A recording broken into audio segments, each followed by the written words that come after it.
तो कल हम चर्चा कर रहे थे फिस्कल पॉलिसी पर, राजकोषीय नीति पर। राजकोषीय नीति पर हमने बताया था कि राजकोषीय नीति को हम दो अकाउंट में देखते हैं। इसे पब्लिक अकाउंट भी कहते हैं, लेकिन हम राजकोषीय नीति का ही शब्द यूज कर रहे हैं। अगर हम इसको और खोलें तो हमने राजकोषीय नीति को कहा था कि इसमें हम राजकोष के बारे में पढ़ेंगे, राजकोष के बारे में पढ़ेंगे। इस राजकोष को पब्लिक अकाउंट भी कहते हैं, लोक खाता भी कहते हैं। ठीक, पब्लिक अकाउंट भी कहते हैं, लोक खाता भी कहते हैं। अगर हम राजकोष की बात करें कि राजकोष को हमने दो खाते में देखा था, दो अकाउंट में देखा था। एक को हमने रेवेन्यू अकाउंट कहा था, एक को हमने रेवेन्यू अकाउंट राजस्व खाता कहा था, राजस्व खाता कहा था, और दूसरे को हमने कहा था कैपिटल अकाउंट। ठीक, कैपिटल अकाउंट, इसको हमने पूंजीगत खाता कहा था, पूंजीगत खाता कहा था। जो सबसे पहली चर्चा हमारी चल रही थी वो राजस्व खाते की चल रही थी। जो सबसे पहली चर्चा चल रही थी वो राजस्व खाते की चल रही थी, रेवेन्यू अकाउंट की चल रही थी, राजस्व खाता। ठीक, रेवेन्यू अकाउंट की चल रही थी, रेवेन्यू अकाउंट की चल रही थी। इसको हमने कहा था कि इसमें हम राजस्व प्राप्तियों की बात करेंगे कि पैसा आता कहां से है। यहां हम प्राप्तियों की बात करेंगे, अर्थात रेवेन्यू रेसिप्ट्स की बात करेंगे। फिर हम रेवेन्यू एक्सपेंडिचर की बात करेंगे, राजस्व व्यय की बात करेंगे, राजस्व व्यय की बात करेंगे। यानी हम पहले राजस्व प्राप्तियों की बात करेंगे, फिर राजस्व व्यय की बात करेंगे। राजस्व प्राप्तियों में हमने कहा था कि जो टैक्स से प्राप्तियां होंगी उसकी हम बात किए थे, और जो नॉन टैक्स से प्राप्तियां होंगी उसकी हम बात किए थे। जो नॉन टैक्स से प्राप्तियां होंगी, गैर कर से जो आय होगी उसकी बात करेंगे। और फिर हमने राजस्व व्यय पर चर्चा किया था कि राजस्व व्यय की परिभाषा क्या है और राजस्व व्यय में क्या कौन कौन से खर्चे शामिल हैं, कहां कहां सरकार खर्चे करती है, तो राजस्व व्यय कहलाता है। ठीक, इतनी बातें हमने किया था। रज्जो शानी हमसे जुड़े हैं, असद जुड़ गए, उमंग जुड़ गया, आदर्श जुड़ गए। बताया जाए क्या हालचाल है? यहां तक की चर्चा हमने की थी ना कल? यहां तक किसी को कोई दिक्कत नहीं है? फटाफट मुझसे बताओ भाई लोग। ठीक, दीपिका आज इतनी गति धीमे क्यों है? ठीक, सब लोग ठीक ठाक हो? तो चलिए, ठीक, यहां तक तो बात हो गई थी। अब एक बात करते हैं, कमेंट धीरे धीरे क्यों आ रहे हैं? वो लोग धीरे धीरे कर ही रहे हैं, धीरे धीरे करने वाले नहीं है। ठीक है, ज्योति बताओ यहां तक, सौरभ बता भैया, ठीक है ना यहां तक सारी बातें? ठीक, यहां तक तो ये है आपका राजस्व व्यय की, यहां तक बात हो गई थी।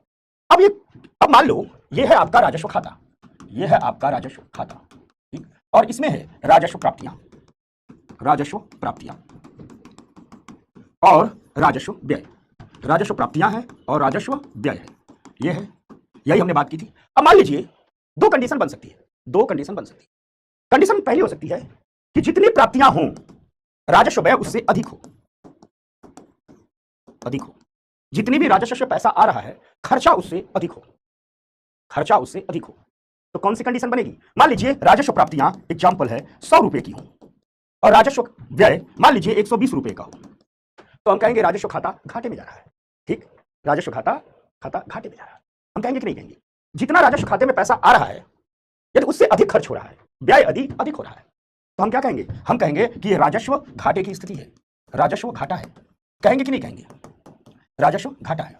ठीक, मान लीजिए राजस्व प्राप्तियां 100 रुपए की है और राजस्व के खर्चे 120 रुपए के हैं, तो हम कहेंगे ना कि 20 रुपए का राजस्व घाटा है। कहेंगे कि नहीं कहेंगे? 20 रुपए का राजस्व घाटा है। ठीक, कहेंगे कि नहीं कहेंगे? ठीक, अगर खर्चे अधिक हो रहे हैं, जितनी प्राप्तियां हो रही हैं खर्चे उससे अधिक है, ठीक, तो हम कहेंगे राजस्व घाटा है, रेवेन्यू डेफिसिट है। और अगर एक कंडीशन तो ये हो सकता है, दो ही कंडीशन हो सकता है कि जितनी प्राप्तियां हो रही हैं व्यय उससे अधिक हो रहा है, और जब प्राप्तियों से व्यय अधिक हो रहा है तो हम कह सकते हैं राजस्व घाटे की स्थिति है। ठीक, एक दूसरा कंडीशन और भी हो सकता है, ये दूसरा कंडीशन है। दूसरा कंडीशन ये हो सकता है कि जितनी राजस्व प्राप्तियां हो रही हैं व्यय उससे कम हो रहा है, व्यय उससे कम हो रहा है, कम हो रहा है। ठीक, समझना बात को। मान लीजिए प्राप्तियां 120 रुपए की हैं और व्यय हमारा 100 रुपए का है, तो हम कहेंगे राजस्व खाता फायदे में चल रहा है, राजस्व खाता फायदे में चल रहा है। कहेंगे कि नहीं कहेंगे कि हमारा राजस्व खाता फायदे में चल रहा है? तो जब प्राप्तियों से खर्च कम होता है, हम कमा रहे हैं, खर्चा हमारा उससे कम है, तो हर महीना हमारे पास पैसा बचेगा ना, सरप्लस बचेगा ना। ठीक, पैसा बचेगा ना। ठीक, तो जब पैसा बचेगा, हम 120 रुपया कमा रहे हैं, एक महीने में 100 रुपये खर्च कर रहे हैं, 20 रुपया हमारा बचेगा ना। तो हमारी आय अधिक है, खर्चा उसकी तुलना में कम है, तो हम हमेशा सरप्लस में रहेंगे, अधिशेष में रहेंगे, यानी हमारे पास हमेशा पैसा बचा रहेगा। तो दूसरी कंडीशन ये हो सकती है कि जितनी प्राप्तियां हो रही हैं हमारा व्यय उससे कम हो रहा हो। ऐसे में हम कहते हैं हम रेवेन्यू सरप्लस की स्थिति में, हम राजस्व अधिशेष की स्थिति में, हम राजस्व अधिशेष की स्थिति। दूसरा कंडीशन कह सकते हैं, यानी अगर हम हिसाब किताब करें, ठीक, हम हिसाब किताब करें और हिसाब किताब करें तो दो ही कंडीशन निकल सकता है। अगर हम राजस्व अकाउंट, कभी कैपिटल अकाउंट पर नहीं जाएंगे, पूंजीगत खाते पर नहीं जाएंगे, पहले राजस्व खाते का हिसाब किताब करते हैं, तो दो ही कंडीशन हमारे पास बचती है। कंडीशन एक हो सकती है कि जितनी हमारी राजस्व प्राप्तियां हो हमारे खर्चे उससे अधिक हो, व्यय उससे अधिक हो, तो हमारा राजस्व घाटा की स्थिति आएगी। एक कंडीशन ये बनती है। दूसरी कंडीशन ये बनती है कि जितनी हमारी राजस्व प्राप्तियां हो, हमारा राजस्व व्यय उससे कम हो रहा हो, तो हमारे पास रेवेन्यू सरप्लस की स्थिति बनती है, राजस्व अधिशेष की स्थिति बनती है। यही दोनों बनती है। और अगर दोनों इक्वल हो तो उसको कहते हैं जीरो रेवेन्यू डेफिसिट, शून्य राजस्व घाटा, यानी ना घाटा हो रहा है ना फायदा हो रहा है, ठीक, तो उसे हम कहते हैं जीरो रेवेन्यू डेफिसिट। तो अगर दोनों इक्वल हो जाए, दोनों बराबर हो जाए, तो उसे हम कह देंगे जीरो रेवेन्यू डेफिसिट। मान लीजिए जितनी आय है राजस्व खाते में, अर्थात जितना पैसा आ रहा है उतना ही पैसा खर्च हो रहा है, तो उसे हम कह देंगे जीरो रेवेन्यू डेफिसिट। अर्थात राजस्व खाते की तीन स्थितियां बनती हैं, राजस्व खाते की रेवेन्यू अकाउंट की तीन स्थितियां बनती हैं। एक स्थितियां बनती हैं जिसे कह सकते हैं राजस्व घाटा, ठीक। दूसरी स्थिति बनती है जिसे कहते हैं हम राजस्व अधिशेष। और तीसरा, मान लीजिए जितना पैसा आ रहा है उतना ही खर्च हो रहा है, न घाटा है न फायदा है, तो उसके लिए शब्द जो इस्तेमाल सरकार करती है उस शब्द को कहा जाता है शून्य राजस्व घाटा, शून्य राजस्व घाटा। उसको हम कहते हैं शून्य राजस्व घाटा। समझ में आ गई बात? समझ गए? यही तीन कंडीशन तो बनती है। अब थोड़ा एक एक पर चर्चा करते हैं। पहले राजस्व घाटे पर चर्चा करते हैं, फिर राजस्व अधिशेष की पर चर्चा करते हैं, ठीक, और फिर देखते हैं शून्य राजस्व घाटा की कल्पना कब आई, क्या आया, कहां से आया। तो आइए इन पर एक एक पर चर्चा हम शुरुआत करते हैं, ठीक। तो राजस्व घाटा, पहली बात, ठीक। अब जाओ, बार बार जरूरत पड़ेगी तुम बुला लेंगे। तो पहला हम राजस्व घाटे की बात करते हैं, ठीक।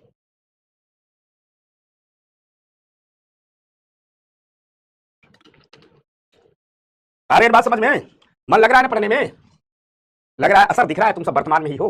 हाँ, जो जियो हजारों साल नहीं करना, हाँ, न पास्ट को याद करना है। राजस्व व्यय मतलब, तो आइए बात करते हैं। तो राजस्व घाटे में सीधी सी बात हमने समझाई कि यदि राजस्व व्यय मतलब रेवेन्यू एक्सपेंडिचर, यदि राजस्व प्राप्तियों से अधिक हो, यानी खर्चा अधिक हो, कमाई कम हो, यदि राजस्व व्यय राजस्व प्राप्तियों से अधिक हो, तो इस स्थिति को रेवेन्यू डेफिसिट, राजस्व घाटे की स्थिति कहते हैं। इस स्थिति को क्या कहते हैं? रेवेन्यू डेफिसिट की स्थिति कहते हैं, राजस्व घाटे की स्थिति कहते हैं। समझ में आ गई बात? इसे क्या कहते हैं? राजस्व घाटे की स्थिति कहते हैं, रेवेन्यू डेफिसिट की स्थिति कहते हैं। परिभाषा एकदम याद हो गई होगी कि यदि राजस्व व्यय राजस्व प्राप्तियों से अधिक हो, तो इस स्थिति को राजस्व घाटे की स्थिति कहते हैं, ठीक, राजस्व घाटे की स्थिति कहते हैं। अर्थात हम कह सकते हैं कि हमारे रेवेन्यू अकाउंट में, हमारे राजस्व खाते में सरकार को जितना पैसा प्राप्त होता है उससे ज्यादा पैसा सरकार खर्च कर रही है। उससे ज्यादा पैसा सरकार क्या कर रही है? खर्च कर रही है। यदि उससे ज्यादा पैसा सरकार खर्च कर रही है तो घाटे की स्थिति आएगी। जितना पैसा प्राप्त हो रहा है उससे ज्यादा पैसा सरकार खर्च कर रही है तो घाटे की स्थिति आएगी ही, और इस घाटे को ही राजस्व घाटा कहा जाता है। जो एक्चुअल राजस्व घाटा शब्द है, पहले तो सरकार यही कह देती थी कि हमारा खाता घाटे में चला गया, लेकिन एक्चुअल जो राजस्व घाटा शब्द है 1997-98 के बजट से भारत में इस शब्दावली का प्रयोग शुरू हुआ। जो राजस्व घाटा शब्द है उसका प्रयोग 1997-98 के बजट से शुरू हुआ। ये रही परिभाषा राजस्व घाटे की, ठीक। अब देखते हैं राजस्व अधिशेष क्या है, रेवेन्यू सरप्लस क्या है। तो वही, जितनी प्राप्तियां हो रही हैं खर्चा उससे कम हो रहा है, ठीक। अर्थात सरकार की राजस्व प्राप्तियां सरकार के राजस्व खर्चे से अधिक हो रही है, यानी सरकार की राजस्व प्राप्तियां यदि राजस्व खर्चे से अधिक हो रही हों तो उसे राजस्व अधिशेष की स्थिति कहते हैं, रेवेन्यू सरप्लस की स्थिति कहते हैं। तो क्या कहते हैं उसे? राजस्व अधिशेष की स्थिति कहते हैं, रेवेन्यू सरप्लस की स्थिति कहते हैं। राजस्व अधिशेष की स्थिति कहते हैं कि प्राप्तियां किससे अधिक हैं? खर्चे से अधिक हैं, तो इसे रेवेन्यू सरप्लस की स्थिति कहते हैं। अब होना क्या चाहिए? बेहतर स्थिति क्या होनी चाहिए? रेवेन्यू सरप्लस की स्थिति होनी चाहिए या रेवेन्यू डेफिसिट की स्थिति होनी चाहिए? राजस्व घाटा की स्थिति होनी चाहिए या राजस्व अधिशेष की स्थिति होनी चाहिए? थोड़ा इसका मूल्यांकन कर लेते हैं। उस मूल्यांकन को मैंने लिख दिया है क्योंकि एग्जाम में भी आ सकता है, पूछा भी जा सकता है कहीं भी कि बेहतर स्थिति क्या होनी चाहिए, राजस्व अधिशेष की स्थिति बेहतर है या राजस्व घाटे की स्थिति बेहतर है। तो आइए थोड़ी सी चर्चा करते हैं, मूल्यांकन करते हैं, ठीक। एक बात हमने आपको बताया था कि राजस्व के खर्चे उस खर्चे को कहते हैं जिससे किसी प्रोडक्टिव एसेट्स का निर्माण नहीं होता है, जिससे किसी उत्पादक संपत्ति का निर्माण नहीं होता है। सड़कें नहीं बन रही हैं राजस्व के खर्चे से, पुल नहीं बन रहे हैं, स्कूल नहीं बन रहा है, हॉस्पिटल नहीं बन रहा है, उद्योग नहीं लग रहा है, यानी कोई संपत्ति हाथ में नहीं आती है। राजस्व के खर्चे में ब्याज का भुगतान होता है, लोगों की तनख्वाह होती है, पेंशन होता है, सब्सिडी का पैसा होता है, ठीक। यही सब तो होता है, यही होता है, ठीक। यही तो होता है ना। हमने कल बताया था कि जो सरकार सब्सिडी देती है उसका पैसा राजस्व के खर्चे में आता है, जो सरकार सैलरी देती है, सरकार पेंशन देती है, सबका पैसा आता है राजस्व खर्चे में, ठीक। तो लेकिन किसी उत्पादक संपत्ति का सृजन नहीं होता है। तो आइए थोड़ा मूल्यांकन कर लेते हैं। जब हम राजस्व मूल्यांकन करते हैं तो पहले हम राजस्व घाटे को देखते हैं। याद रखिएगा, राजस्व के खर्चे से किसी भी प्रोडक्टिव एसेट्स का निर्माण नहीं होता है, किसी भी उत्पादक संपत्ति का निर्माण नहीं होता है। इसलिए जो फाइनेंशियल पॉलिसी के क्षेत्र के लोग हैं, जो वित्तीय निर्माण के क्षेत्र के लोग हैं, जो अर्थशास्त्री हैं, जो लाभ हानि के नजरिए से चीजों को देखते हैं, उनकी नजर से जब राजस्व घाटे को देखोगे तो ये लोग कहते हैं कि यदि किसी सरकार का रेवेन्यू डेफिसिट अधिक हो रहा है तो वह एक प्रकार का आर्थिक अपराध है। किसी सरकार का राजस्व घाटा अधिक हो रहा है तो वह एक प्रकार का आर्थिक अपराध है। 1990 के दौर में राजस्व घाटा इतना अधिक हो गया था कि यही राजस्व घाटा पूरा का पूरा राजकोषीय घाटे का कारण बन गया। यही राजस्व घाटा पूरे के पूरे खजाने के घाटे का कारण बन गया था, बोझ बन गया था। अर्थात राजस्व घाटे का बहुत अधिक होना अच्छा नहीं माना जाता है, क्योंकि इससे किसी संपत्ति का निर्माण नहीं होता है। आप खूब कमा रहे हो लेकिन न मकान कर रहे हो, न मकान खरीद रहे हो, न गाड़ी खरीद रहे हो, न घर बनवा रहे हो, न कहीं निवेश कर रहे हो, न कोई दुकान खोल रहे हो, न कोई उद्योग लगा रहे हो, सारा पैसा खाने पीने मौज मस्ती में खर्च कर दे रहे हो। जितना कमाई है उससे ज्यादा अपने शादी विवाह के उत्सव पर खर्च कर दे रहे हो, बर्थडे पार्टी पर खर्च कर दे रहे हो, इधर मौज मस्ती पर खर्च कर दे रहे हो। अपनी कमाई को कहीं निवेश नहीं कर रहे हो, कुछ संपत्ति नहीं बना रहे हो, तो आपको होशियार कहा जाएगा, मूर्ख कहा जाएगा? आपको मूर्ख कहा जाएगा। ठीक कहा जाएगा कि नहीं कहा जाएगा? ढेर सारे लोग खूब कमाते हैं और सारा पैसा शादी विवाह में उड़ा देते हैं। और आजकल तो गजब गजब तरीका बना है। एक शादी में हम गए थे तो शादी के एक दिन पहले ही पहुंच गए थे, 2-3 दिन पहले पहुंच गए थे, तो देखिए शादी के एक दिन पहले पूरा घर वाले पीला पीला कपड़ा पहन लिए, सब पीला पीला कपड़ा पहने हुए हैं और पूरा टेंट वेंट भी सब सजावट पीला पीला कर दिया है, पूरे घर में फूल टांग दिया। बोली पीला पीला काय कर दिया सारे लोग अचानक? तो बोले भैया आज हल्दी है। हमने कहा तो बोले हल्दी में पीला पीला पहना जाता है। हमने कहा तो सब हल्दी का कपड़ा तुम लोग अलग अलग खरीदोगे? बोले हाँ। मैं देख रहा हूँ सब लोग उसमें पीला पीला पहने हुए हैं। तो सब बोल रहे थे आपको नहीं पता है? तो मैं मन ही मन मुस्कुरा रहा था कि देखो विज्ञापन ऐड, देखो ये है पूंजीवाद।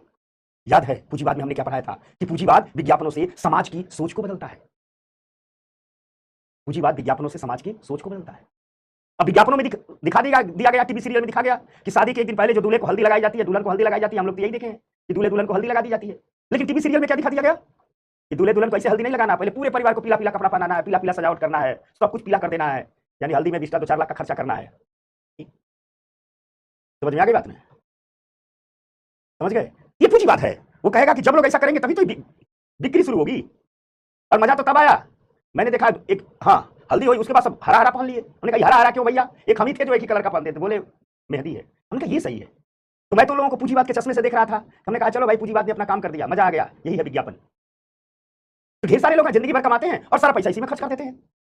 जितना कमाई है उससे ज्यादा लोन लेकर के खर्च कर देते हैं। तो क्या कहेंगे? वो लोग राजस्व घाटे के शिकार है। तो मेरे जैसा आदमी, आर्थिकी की दुनिया का जुड़ा आदमी, अर्थशास्त्र पढ़ने वाला आदमी, अर्थशास्त्र का विद्यार्थी जो पूंजीवाद को समझता है, पूंजीवाद की मन स्थिति समाज पर कैसे काम करती है इसको समझता है, वो जब पीले कपड़े में लोगों को देखता है, पीला पीला पहने, हरा हरा पहने, तो मंद मन मुस्कुराता है, बेटा तू तो गए राजस्व घाटे में। ठीक समझ में आ गई बात? में तू तो गए राजस्व घाटे में। ठीक तो तुम लोगों को मैं पढ़ा दे रहा हूँ, पैसा कमाना तो पहले प्रोडक्टिव एसेट्स में इन्वेस्टमेंट करना, निवेश करना, पहले बॉन्ड खरीदना, शेयर खरीदना, टीवी खरीदना, ये सब खरीदना, गोल्ड खरीदना, लैंड खरीदना।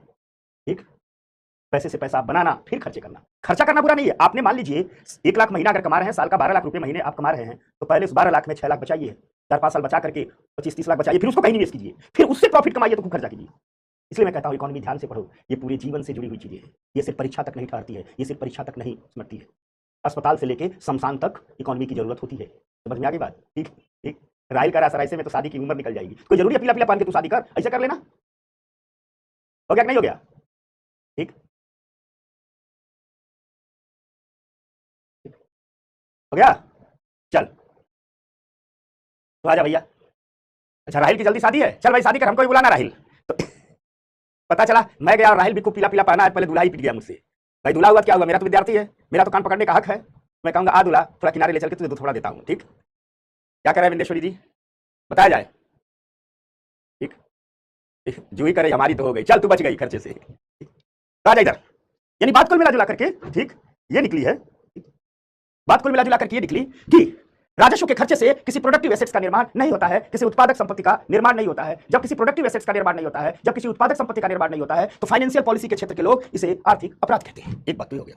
तो चलिए भाई राजस्व अधिशेष की स्थिति को देख लिया जाए। राजस्व अधिशेष सुनने में ठीक लगता है। भारत ने अपनी दूसरी पंचवर्षीय योजना में राजस्व अधिशेष की स्थिति भी प्राप्त कर ली थी। जो दूसरी पंचवर्षीय योजना लेकर के इंडिया आया था, इंडिया ने अपनी दूसरी पंचवर्षीय योजना में राजस्व अधिशेष की स्थिति प्राप्त कर ली थी। लेकिन इस दूसरी पंचवर्षीय योजना में इंडिया ने जो राजस्व अधिशेष की स्थिति प्राप्त कर ली थी, उससे कोई फायदा इंडिया को नहीं हुआ। आप कहोगे क्यों नहीं हुआ? हुआ क्या? भारत सरकार ने अपनी दूसरी पंचवर्षीय योजना में राजस्व अधिशेष की स्थिति प्राप्त करने के लिए क्या किया? राजस्व प्राप्तियों को बहुत बढ़ा दिया। और राजस्व प्राप्तियों को बढ़ाने के लिए भारत सरकार ने टैक्स को बहुत बढ़ा दिया। भारत सरकार इनकम टैक्स ठीक खूब लेने लगी। भारत सरकार कॉर्पोरेट टैक्स खूब लेने लगी थी नहीं लेने लगी थी? याद करो हम तुम लोगों को बताए थे कि जब राजा जी चलैया समिति 1991 में बनी तो उसने कहा था कि कॉर्पोरेट टैक्स को 40% तक लाइए। अरे जब 1991 में कर रहे हैं कि 40% तक लाइए, इसका मतलब 40 से अधिक रहा होगा जी। कर रहे हैं इनकम टैक्स को कम कीजिए, मतलब इनकम टैक्स खूब रहा होगा। तो सरकार ने अपनी दूसरी पंचवर्षीय योजना में क्या किया कि अपनी प्राप्तियों को बढ़ाने के लिए खूब टैक्स लगा दिया। क्या लगा दिया? खूब टैक्स बढ़ा दिया। इससे सरकार को लगा कि पैसा आएगा तो, लेकिन फायदा नहीं मिला। आप कहोगे अरे सरकार को फायदा क्यों नहीं मिला? तो सरकार को फायदा इसलिए नहीं मिला, हुआ क्या कि सरकार ने जब टैक्स खूब बढ़ा दिया तो लोग सरकार को टैक्स देने के बदले दो इफेक्ट पड़ा। लोग सरकार को टैक्स देने के बदले टैक्स की चोरी करने लगे। लोग सरकार को टैक्स देने के बदले ठीक टैक्स की क्या करने लगे? चोरी करने लगे। और जब लोग सरकार को टैक्स देने के बदले टैक्स की चोरी करने लगे, अर्थात मार्केट में काला धन अस्तित्व में आया। कोई काला पीला धन नहीं होता है, वह कोई भी कमाई जिस पर कर न चुकाया गया हो वही ब्लैक मनी होती है। अब होता क्या था कि लोग कमाई टैक्स लगता था तो लोग सोचते थे 50% इनको टैक्स देंगे, उससे बढ़िया कुछ पैसा टैक्स अधिकारी को नहीं दे देंगे। तो लोग क्या किए? टैक्स अधिकारियों को पैसा देकर के, अधिकारियों को पैसा देकर के टैक्स चोरी करने लगे। यानी टैक्स बनने से जो पैसा आना चाहिए था वो ब्लैक मनी बनने लगा। और याद रखिएगा जब काला धन बनेगा, यानी जो कमा रहा है वो कर छुड़ा रहा है, तो बिना अधिकारी के भी नहीं छुड़ा पाएगा।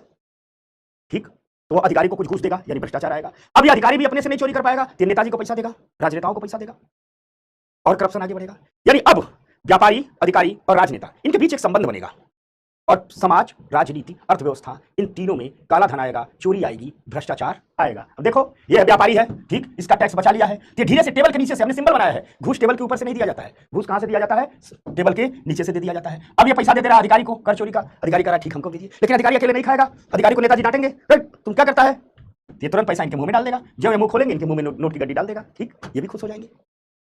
तो क्या कहना है, यही तो लोग कह रहा था कि कार्टून समझाइए, यही है, टेबल के नीचे से पैसा ही दे और ये जब मुंह खोले इनके मुंह में, देखो इतना बड़ा मुंह खोला, तुरंत डाल दिया 500 की गड्डी, चुप। तो मैं बनाते रहता हूं तुम लोगों को समझाने के लिए, समझा। तो भारत ने अपनी दूसरी पंचवर्षीय योजना में ही राजस्व अधिशेष, रेवेन्यू सरप्लस की स्थिति प्राप्त कर ली थी, ठीक, लेकिन इससे अर्थव्यवस्था को कोई फायदा नहीं हुआ, उल्टे अर्थव्यवस्था को में कई बुराइयां आ गई। जैसे ठीक कर चोरी शुरू हुई, कर चोरी से ही काला धन जन्म लिया, इस काले धन को मार्केट में चलाने के लिए, छुपाने के लिए ही भ्रष्टाचार का जन्म हुआ, ठीक। इसके मूल में टैक्स का बढ़ना भी था। किसी भी देश में टैक्स की दरें बहुत अधिक होती है तो अपने आप उस देश में ब्लैक मनी आएगी। जब भी कर चोरी शुरू हो जाएगी, जब भी कर चोरी शुरू हो जाएगी, ब्लैक मनी खड़ी हो जाएगी। जब भी ब्लैक मनी होगी, उस ब्लैक मनी को चलाने के लिए, छुपाने के लिए, ठीक, व्यापारी, अधिकारी और राजनेता में संबंध बनेगा, ठीक। इसको क्रोनी कैपिटलिज्म भी कहते हैं और यहीं से भ्रष्टाचार का जन्म होता है, यहीं से ब्लैक मनी का जन्म होता है। यही ब्लैक मनी अर्थव्यवस्था में मूव तो करती है, लेकिन इसके आंकड़े सरकार के पास नहीं होते हैं, इससे आय सरकार को नहीं होती है। इसी को पैरेलल इकोनॉमी कहते हैं, इसी को समानांतर अर्थव्यवस्था कहते हैं, ठीक। यानी कुल मिला जुला करके बात ये निकली कि रेवेन्यू सरप्लस की स्थिति प्राप्त तो कर लिया गया, लेकिन अर्थव्यवस्था को वो फायदा पहुंचाने के बदले उसने अर्थव्यवस्था को नुकसान पहुंचाया। तो बेहतर स्थिति क्या होनी चाहिए, आप लोग कहोगे ना, बेहतर स्थिति क्या होनी चाहिए, होना क्या चाहिए, ठीक, राजस्व घाटा भी नहीं होना चाहिए, राजस्व घाटा भी नहीं होना चाहिए, क्योंकि इससे किसी प्रोडक्टिव एसेट्स का निर्माण नहीं होता है, किसी उत्पादक संपत्ति का निर्माण नहीं होता है, इससे किसी उत्पादक संपत्ति का निर्माण नहीं होता है, इससे किसी प्रोडक्टिव एसेट्स का निर्माण नहीं होता है, तो राजस्व घाटा तो होना ही नहीं चाहिए। लेकिन अगर मान लीजिए कि ठीक है भाई, राजस्व घाटा, राजस्व के खर्चे से किसी उत्पादक संपत्ति का सृजन नहीं होता है, बात तो यहां तक ठीक है, लेकिन यह भी तो बात है कि राज्य कोई व्यापारिक संस्था तो है नहीं, राज्य तो कल्याणकारी संस्था है, राज्य कोई व्यापारिक संस्था तो है नहीं, समझना बात को, राज्य कोई व्यापारिक संस्था तो है नहीं, राज्य तो कल्याणकारी संस्था है। अगर गौर से आप देखिएगा तो राजस्व खर्चे का एक बड़ा हिस्सा सामाजिक सेवाओं पर खर्च होता है, राजस्व खर्चे का एक बड़ा हिस्सा सोशल सर्विस पर खर्च होता है, सामाजिक सेवाओं पर खर्च होता है, और सामाजिक सेवाओं पर खर्च होना लोगों के कल्याण की आवश्यक शर्त है। यदि आप सोशल सर्विस पर, सामाजिक सेवाओं पर खर्च नहीं करोगे तो लोगों का कल्याण नहीं होगा। लेकिन यह भी सच है कि यदि यह खर्च आपकी आय से बहुत अधिक हो जाए तो अर्थव्यवस्था गतिहीन हो जाती है। जो आप खर्च कर रहे हैं या आपके इनकम से बहुत अधिक हो जाए तो पूरी की पूरी अर्थव्यवस्था क्या हो जाती है, गतिहीन हो जाती है, पूरी की पूरी अर्थव्यवस्था गतिहीन हो जाती है। यानी कुल मिलाजुला करके हम कह सकते हैं कि यह सच है कि राजस्व के खर्चे से किसी प्रोडक्टिव एसेट्स का सृजन नहीं होता, लेकिन हम सिर्फ प्रॉफिट ही नहीं चिल्ला सकते, क्योंकि राज्य व्यापारिक संस्था नहीं है, राज्य कल्याणकारी संस्था है। सामाजिक सेवाओं पर अगर खर्च नहीं करेंगे तो लोगों का कल्याण नहीं होगा। लेकिन यह भी दिक्कत है कि अगर हम सामाजिक सेवाओं पर अपनी आय से ठीक अधिक खर्च करने लगे तो हम कहेंगे अरे बाप रे बाप, हमारी पूरी की पूरी अर्थव्यवस्था ही क्या हो गई, गतिहीन हो गई, पूरी की पूरी अर्थव्यवस्था क्या हो गई, गतिहीन हो गई, ठीक। और रही बात रेवेन्यू सरप्लस की, रही बात राजस्व अधिशेष की, तो याद रखिएगा राजस्व अधिशेष होना चाहिए, लेकिन टैक्स को बढ़ा करके नहीं होना चाहिए, बल्कि कर के आधार को बढ़ा करके होना चाहिए। कल हमने पढ़ाए थे ना, कर आधार, कर के आधार को बढ़ा करके होना चाहिए, कर बढ़ा करके नहीं। अर्थात मार्केट में आर्थिक गतिविधियों का सृजन कीजिए, ढेर सारे लोगों की आय बढ़े, ढेर सारे लोगों की संपत्ति बढ़े, ढेर सारे लोगों का लाभ बढ़े, ढेर सारे लोगों की इनकम बढ़े। जब ये सब बढ़ेगी तो कर का आधार बढ़ेगा, और कर का जब आधार बढ़ेगा तो आपका रेवेन्यू कलेक्शन अपने आप बढ़ जाएगा। अर्थात राजस्व सरप्लस की स्थिति में आइए, टैक्स बढ़ा करके मत आइए, क्योंकि टैक्स बढ़ाएंगे तो कर चोरी होगी, भ्रष्टाचार होगा, काला धन होगा। टैक्स को कम कीजिए ताकि अधिक से अधिक लोग खुद ही टैक्स जमा करें। हाँ, इकोनॉमिक एक्टिविटीज तेज कर दीजिए जिससे कर आधार बढ़ जाए, और जब कर आधार बढ़ जाए, ठीक, तो अपने आप पैसा हो जाना चाहिए। क्लियर हो गया ना? कुल मिलाजुला करके यदि रेवेन्यू रिसीप्ट्स तथा रेवेन्यू एक्सपेंडिचर में एक तार्किक संतुलन बना रहना चाहिए, न तो राजस्व घाटा होना चाहिए, न तो राजस्व अधिशेष होना चाहिए। राजस्व घाटा इसलिए नहीं होना चाहिए क्योंकि राजस्व घाटे से अर्थव्यवस्था गतिहीन हो जाती है, क्योंकि राजस्व घाटे खर्चे से कोई प्रोडक्टिव एसेट्स नहीं बनती। राजस्व सरप्लस भी नहीं होना चाहिए क्योंकि राजस्व सरप्लस के लिए हम टैक्स जब बढ़ाते हैं तो कर चोरी इत्यादि शुरू हो जाती है। तो एक तार्किक संतुलन होना चाहिए, एक आदर्श स्थिति होना चाहिए। और आदर्श स्थिति क्या होना चाहिए, इसकी कॉन्सेप्ट आया 2013 में। सरकार 2013 के बजट में कॉन्सेप्ट लेकर के आई। सरकार ने कहा कि हम जीरो रेवेन्यू डेफिसिट पर रहेंगे, हम शून्य राजस्व घाटे की बात करेंगे। अर्थात न तो राजस्व सरप्लस में रहेगा, राजस्व सरप्लस की स्थिति आएगी, न तो राजस्व घाटे की स्थिति आएगी, जीरो रेवेन्यू डेफिसिट की स्थिति आएगी, जीरो पैसा, न तो फायदा न तो घाटा। इसी को कहा गया जीरो रेवेन्यू डेफिसिट। तो कहा गया 2013 के बजट में कि हम जीरो रेवेन्यू डेफिसिट की संकल्पना पर काम करेंगे। ठीक, सरकार की जितने भी केंद्र सरकार थी और राज्य सरकार थी, सबकी एक जिम्मेदारी तय कर दी गई कि आप लोग जीरो रेवेन्यू डेफिसिट पर काम कर दीजिए। ठीक, और ऐसा काम कीजिए कि आप तार्किक रूप से जीरो रेवेन्यू डेफिसिट को प्राप्त करें। समझ में आ गई बात? राहिल परवीन लिख रही है कि सर मैं रिकॉर्ड क्लास लेती हूं बट एक भी डाउट नहीं रहता। शाबाश बिटिया, ऐसे ही पढ़ो, तुम भी लोग इस देश के भविष्य हो। एंटी पूछ रहा है सर काले धन पर टैक्स चुका दिया जाए तो व्हाइट धन बन जाता है। हाँ, एंटी बन जाता है। बच्चों सब कहाँ गए? राजनीति पढ़ेगी कैसे? कोरोना आया था, देखो कोरोना आ गया तो कोरोना ने क्या कर रहा है, हमारी अर्थव्यवस्था के चक्के को रोक दिया था इस कोरोना ने। सरकार के कोरोना में क्या हुआ, सरकार को हॉस्पिटल पर सब्सिडी पर बहुत ज्यादा खर्च करना पड़ा, क्योंकि कोरोना में सरकार को सबको पैसा देना पड़ा, वैक्सीनेशन पर खर्च करना पड़ा, हॉस्पिटल सेक्टर पर खर्च करना पड़ा। देखो कोरोना है, अर्थात कोरोना ने क्या किया, हमारे अर्थव्यवस्था की जो गाड़ी थी उसके आगे आकर के खड़ा हो गया, हमारी अर्थव्यवस्था के चक्के को रोक दिया। 2 तिमाही तक हमारी अर्थव्यवस्था नेगेटिव ग्रोथ में रही, लेकिन उस अर्थव्यवस्था को एकदम जी जान लगा करके प्रधानमंत्री जी आगे बढ़ा रहे हैं। देखो कोरोना समय दाढ़ी भी बढ़ा लिए थे, तो उस अर्थव्यवस्था के चक्के को आगे बढ़ा रहे हैं। पीछे से वित्त मंत्री भी धक्का दे रही है। अनुपम समझ गया? अच्छा चलो, तो मैं खुद को एकदम आपको ऑफलाइन एकदम आनंद झूरो लाई, चल आजा आजा सब लोग आजा आजा आजा अंदर सुख जो इफेक्टिव रेवेन्यू। ठीक, अब एक शब्द आया 2012 में, ठीक, इफेक्टिव रेवेन्यू डेफिसिट। एक शब्द आया 2011-12 के बजट में, प्रभावी राजस्व घाटा का शब्द आया। इफेक्टिव रेवेन्यू डेफिसिट, प्रभावी राजस्व घाटा। ठीक, उसका पूछ रहे सब तबियत कैसी है? मैं बेटा ठीक हो गया हूं, ठीक ना। उधर 2-3 दिन वो लू लगा था, बहुत बीमार था। रुक जा, ठीक आने लगे, आजा सब लोग, चल आजा आजा इधर। इफेक्टिव रेवेन्यू डेफिसिट, प्रभावी राजस्व घाटा, ये क्या है इसको समझते हैं, इसको समझते हैं।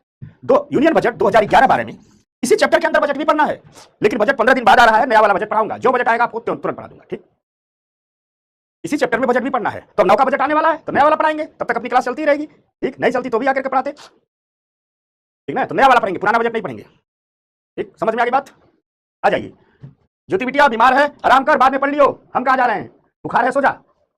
एक मोहिनी का ऑपरेशन हुआ था, पता है? भारत के फाइनेंस मिनिस्टर एक नया कॉन्सेप्ट लेकर के आए, और इस कॉन्सेप्ट को उन्होंने कहा इफेक्टिव रेवेन्यू डेफिसिट, प्रभावी राजस्व घाटा। इस कॉन्सेप्ट को उन्होंने कहा इफेक्टिव रेवेन्यू डेफिसिट, प्रभावी राजस्व घाटा। ठीक, समझ में आ गई बात? इफेक्टिव रेवेन्यू डेफिसिट, प्रभावी राजस्व घाटा, समझना बात को। इफेक्टिव रेवेन्यू क्या है? वित्त मंत्री ने एक बात कही सरकार से, कही कि हमारा मूल्यांकन आप राजस्व घाटे पर मत कीजिए, हमारा मूल्यांकन प्रभावी राजस्व घाटे पर कीजिए। लोगों ने कहा है वित्त मंत्री साहब? तो वित्त मंत्री ने कहा एक पेज है, इसको समझ लीजिए। वित्त मंत्री ने कहा कि देखिए, जब हम कहते हैं राजस्व घाटा, जब हम कहते हैं राजस्व घाटा, इसका मतलब होता है भैया राजस्व के खर्चे अधिक हैं, राजस्व के खर्चे अधिक हैं। इसका मतलब तो यही होता है कि राजस्व के खर्चे अधिक है। ठीक, राजस्व के खर्चे क्या है? अधिक है। चूंकि राजस्व के खर्चे अधिक हैं, इसलिए क्या हो गया? राजस्व घाटा हो गया। राजस्व घाटा हो रहा है क्योंकि राजस्व के खर्चे अधिक है। वित्त मंत्री कह रहे हैं, एक बात तो ये है। दूसरी बात, वित्त मंत्री कह रहे हैं कि जो आप लोग राजस्व के खर्चे दिखा रहे हो, इससे इसकी परिभाषा क्या दे रहे हो? वित्त मंत्री कह रहे हैं कि राजस्व के खर्चे वो खर्चे आप लोग कह रहे हो जिससे कोई प्रोडक्टिव एसेट्स का निर्माण नहीं होता है, कोई प्रोडक्टिव एसेट्स का निर्माण नहीं होता है।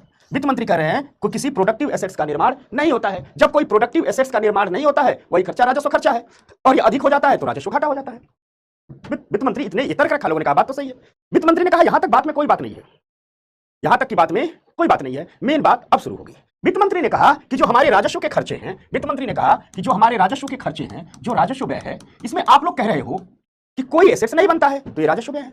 वित्त मंत्री कह रहे हैं लेकिन हमारे जो राजस्व व्यय हैं उसमें वो अनुदान का पैसा भी शामिल है, अनुदान का पैसा भी शामिल है। वित्त मंत्री कह रहे हैं कि इस राजस्व व्यय में अनुदान का पैसा भी शामिल है, जो हम राज्यों को देते हैं, इसको देते हैं, वो अनुदान का पैसा भी शामिल है जो राज्यों को देते हैं। ठीक, राज्यों को देते हैं, जो राज्यों को हम अनुदान का पैसा देते हैं वो भी शामिल है। वित्त मंत्री कह रहे हैं जो राज्यों को हम अनुदान का पैसा देते हैं, राज्य विभिन्न योजनाओं में इस पैसे का खर्च करते हैं, और साथ साथ राज्य अपने स्थानीय निकायों पर खर्च करते हैं, जैसे ग्राम पंचायत है, नगर निगम है। वित्त मंत्री कह रहे हैं लेकिन जब गौर से आप देखिएगा तो ये सच है कि राजस्व के खर्चे से कोई एसेट्स नहीं बनता, दूसरा सच है कि राजस्व व्यय में ही अनुदान का पैसा भी शामिल है। वित्त मंत्री कह रहे हैं लेकिन गौर से देखिए, माइक्रोस्कोप लेकर के देखिए, तो जो राज्यों को हम अनुदान दे रहे हैं योजनाओं में, स्थानीय निकायों को, तो इस अनुदान के कुछ पैसे से, सभी पैसे से नहीं। वित्त मंत्री कह रहे हैं राज्यों को हम जो योजनाओं स्थानीय निकायों के लिए अनुदान दे रहे हैं, इस अनुदान के कुछ पैसे से संपत्ति भी बन जा रही है। जैसे स्थानीय निकायों को अनुदान दे रहे हैं, कई जगह नगर निगम स्कूल चलाता है, कई जगह नगर निगम हॉस्पिटल चलाता है, कई जगह नगर निगम सीवेज की नालियां बनाता है। ठीक, कई जगह नगर निगम पार्क का साउंड पार्क बनाता है, कई जगह ग्राम पंचायतें मनरेगा से ठीक, कई जगह ग्राम पंचायतें सड़कें बनाती हैं, कई जगह तालाब बनाती हैं। ठीक, वित्त मंत्री कह रहे हैं कई शहरी स्थानीय निकाय बस स्टैंड, टेम्पो स्टैंड इत्यादि बनाते हैं, उससे टैक्स वसूलते हैं। कई जगह स्थानीय निकाय बाजार का निर्माण करते हैं, उससे भी टैक्स वसूलते हैं। चाहे बाजार हो, चाहे टेम्पो स्टैंड हो, चाहे स्कूल हो, चाहे हॉस्पिटल हो, चाहे नालियां हो, पार्क हो, सड़कें हो, तालाब हो, ये सब संपत्ति ही तो है। तो वित्त मंत्री कह रहे हैं 3-4 कंडीशन है। वित्त मंत्री कह रहे हैं एक है राजस्व, ठीक, घाटा। वित्त मंत्री कह रहे हैं दूसरा है राजस्व व्यय, राजस्व व्यय, ठीक है भैया, व्यय अधिक है तो घाटा है।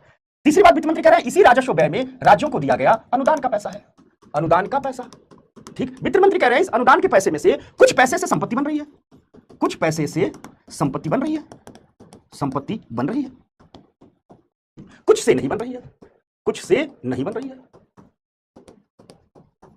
ठीक। वित्त मंत्री कह रहे हैं आप एक काम कीजिए, आप कैलकुलेट कीजिए कि कुछ कितने पैसे से संपत्ति बन रही है, क्योंकि वित्त मंत्री कह रहे हैं कि राजस्व घाटे में राजस्व का पूरा खर्चा शामिल है और राजस्व के पूरे खर्चे में अनुदान का पैसा भी शामिल है। और मान लीजिए अनुदान के पैसे में हमने 100 रुपया दिया, वित्त मंत्री कह रहे हैं कि मान लीजिए अनुदान के पैसे के रूप में केंद्र सरकार ने 100 रुपए दिए, वित्त मंत्री कह रहे हैं कि मान लीजिए केंद्र सरकार ने अनुदान के पैसे के रूप में 100 रुपए दिए, या 100 रुपए राजस्व व्यय में काउंट हुआ है और यही 100 रुपए राजस्व घाटे में भी काउंट हुआ है। और कह रहा है कि मान लीजिए अनुदान का पैसा 100 रुपया दिया है, इसमें से हो सकता है 20 रुपए के पैसे से संपत्ति बन जाए, तो जिस पैसे से संपत्ति बन गई उसको हम राजस्व व्यय में, ठीक, कैसे दिखा सकते हैं और उसको हम राजस्व घाटे में कैसे दिखा सकते हैं। तो वित्त मंत्री ने कहा एक काम कीजिए, जो अनुदान का पैसा है उसको आप राजस्व व्यय में दिखाइए, राजस्व घाटे में भी दिखाइए, लेकिन उस अनुदान के पैसे में से जिस पैसे से संपत्ति बन गई है उसको निकाल दीजिए। जैसे मान लीजिए 100 रुपया अनुदान में दिया गया है, तो 80 रुपए से मान लीजिए कोई संपत्ति नहीं बन रही है, इस 80 रुपए को अपने राजस्व घाटा में, इस 80 रुपए के अनुदान के पैसे को राजस्व व्यय में दिखाइए, राजस्व घाटे में भी दिखाइए, लेकिन जो 20 रुपए से संपत्ति बन गई है इसको तो घटाइए भाई। तो लोगों ने कहा बात तो ठीक कर रहे हैं। तो वित्त मंत्री ने कहा कि एक काम कीजिए, राजस्व घाटे में से, राजस्व घाटा में से वह पैसा निकाल दीजिए, अनुदान का वह पैसा निकालिए, घटाइए, अनुदान का वह पैसा जिससे एसेट्स बन रहे हैं, जिससे संपत्ति बन रही है उसे घटाइए, संपत्ति बन रही है। उन्होंने कहा कि अनुदान का वह पैसा जिससे संपत्ति बन रही है उसको राजस्व घाटे से घटा दीजिए और जो निकलेगा वही कहलाएगा इफेक्टिव रेवेन्यू डेफिसिट, प्रभावी राजस्व घाटा। अर्थात अगर हम कहें कि प्रभावी राजस्व घाटे का फार्मूला क्या हुआ, अगर हम कहें कि प्रभावी राजस्व घाटे का फार्मूला क्या हुआ, वित्त मंत्री कह रहे हैं कि अगर हम कहें कि प्रभावी राजस्व घाटा, वित्त मंत्री कह रहे हैं कि जो प्रभावी राजस्व घाटा है इसका अगर फार्मूला निकालना हो तो कुछ यूं निकालिए, जो राजस्व घाटा है, ठीक, जो राजस्व घाटा है इस राजस्व घाटे में से माइनस अनुदान के पैसे को निकालिए, अनुदान का वह पैसा जिससे संपत्ति बन रही हो,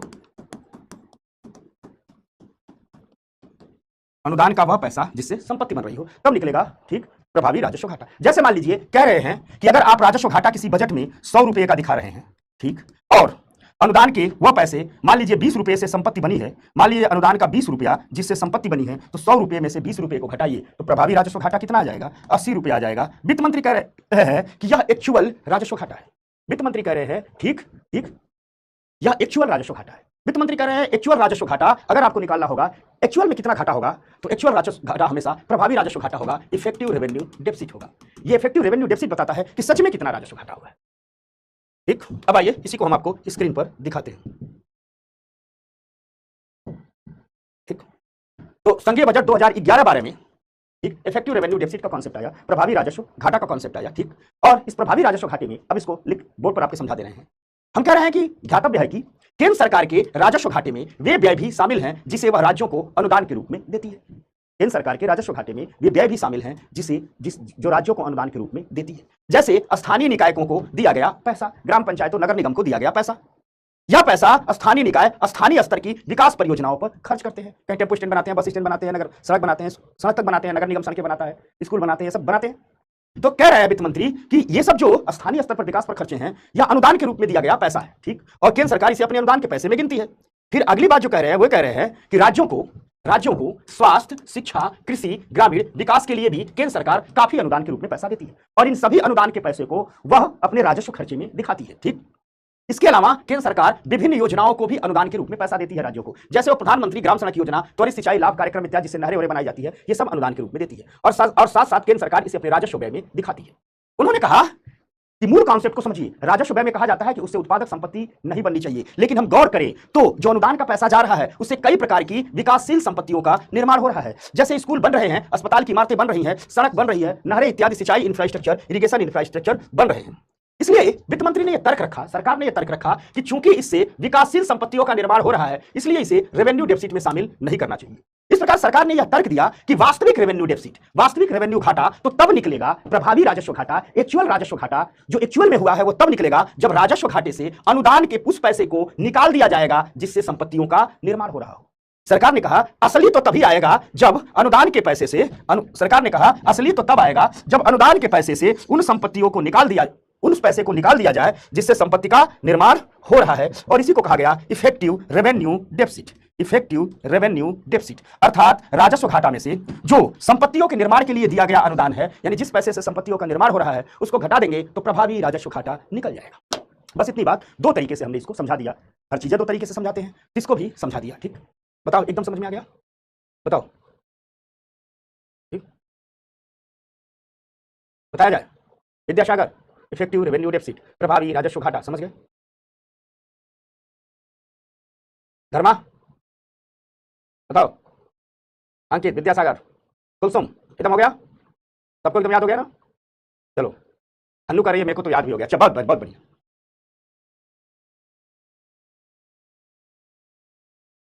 चुनमुन, बुलबुल कहाँ गई है? चुनमुन, बुलबुल कहाँ गई? एकदम याद हो गया ना?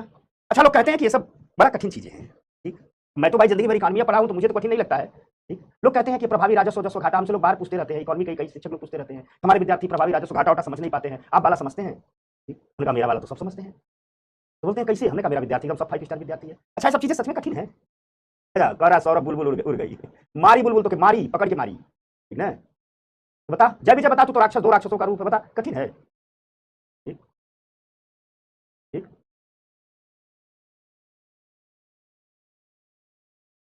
मोहिनी कहा है? तो अपने अपने स्वास्थ्य का ख्याल रखिए। ये सब हमको भगाता क्या है तू लोग? ये तब कहते हैं साइड हो जाइए, साइड हो जाइए। इकोनॉमी सबसे रोशन, रोशन एकदम झंडा बुला दिया है। पुष्पा कह रही है, पुष्पा कर, ये कठिन है। ठीक,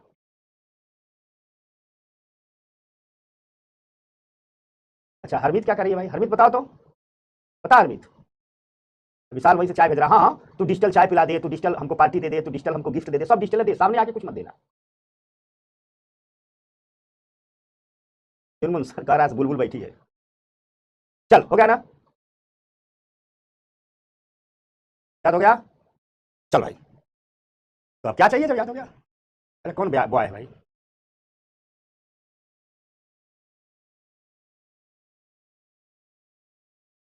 हाँ, आ गया, चुलबुल आ गया। देखो चुलबुल आ गया, कह रहा था ना चुलबुल है एक। हम अपने विद्यार्थियों को थोड़ा भूलते हैं। साक्षी कह रही है कि सब जिस साल का पेपर देंगे उसी साल का बजट पढ़ना है ना? हाँ, उस साल का बजट याद रखना है, लेकिन अभी थोड़ा जब हम बजट पढ़ाएंगे तो बजट ध्यान से पढ़ना, क्योंकि बजट 2-3 साल जब लगातार आप बजट पढ़ते हैं तो बजट को पकड़ने लगते हैं। तो जिस साल एग्जाम देंगे उस साल के बजट को पकड़ लेंगे, कोरिलेट करेंगे। ठीक, तो मैं आपको बजट पढ़ाने आऊंगा, उस दिन सबको लाइव आना है। सरकार को बजट लाने दीजिए। जिस दिन अभी शपथ ग्रहण हो जाए पार्लियामेंट में, अभी प्रधानमंत्री शपथ ले लेंगे, मंत्री ले लेंगे, फिर पार्लियामेंट चलेगी, सारे सांसद शपथ लेंगे, उसके बाद सरकार बजट लेके तुरंत आएगी, इसी महीने आएगी। और जब आएगी उसके 2 दिन बाद, जिस दिन बजट आता है मैं उस दिन ना पढ़ाता हूँ। पता नहीं लोग कैसे जो बजट आ जाता है लोग पढ़ा देते हैं, तो ढेर लोग विद्वान होते हैं, मैं थोड़ा कम विद्वान आदमी हूँ, मैं तो विद्यार्थी हूँ। पहले मैं बजट 2 दिन खुद पढ़ता हूँ, सरकार वाला बजट पढ़ लूंगा, सबका पढ़ लूंगा, ठीक ना? फिर आपको पढ़ाऊंगा। समझ में आ गई बात? धर्मवीर, समझ में आ गई बात? धर्मवीर का सामने आकर के स्पंज खिलाएंगे। हाँ ठीक है, ठीक है, आ जल्दी खिला। अमित बता, बता बेटवा, तेरा क्या दिक्कत है? बता बता, जल्दी बता।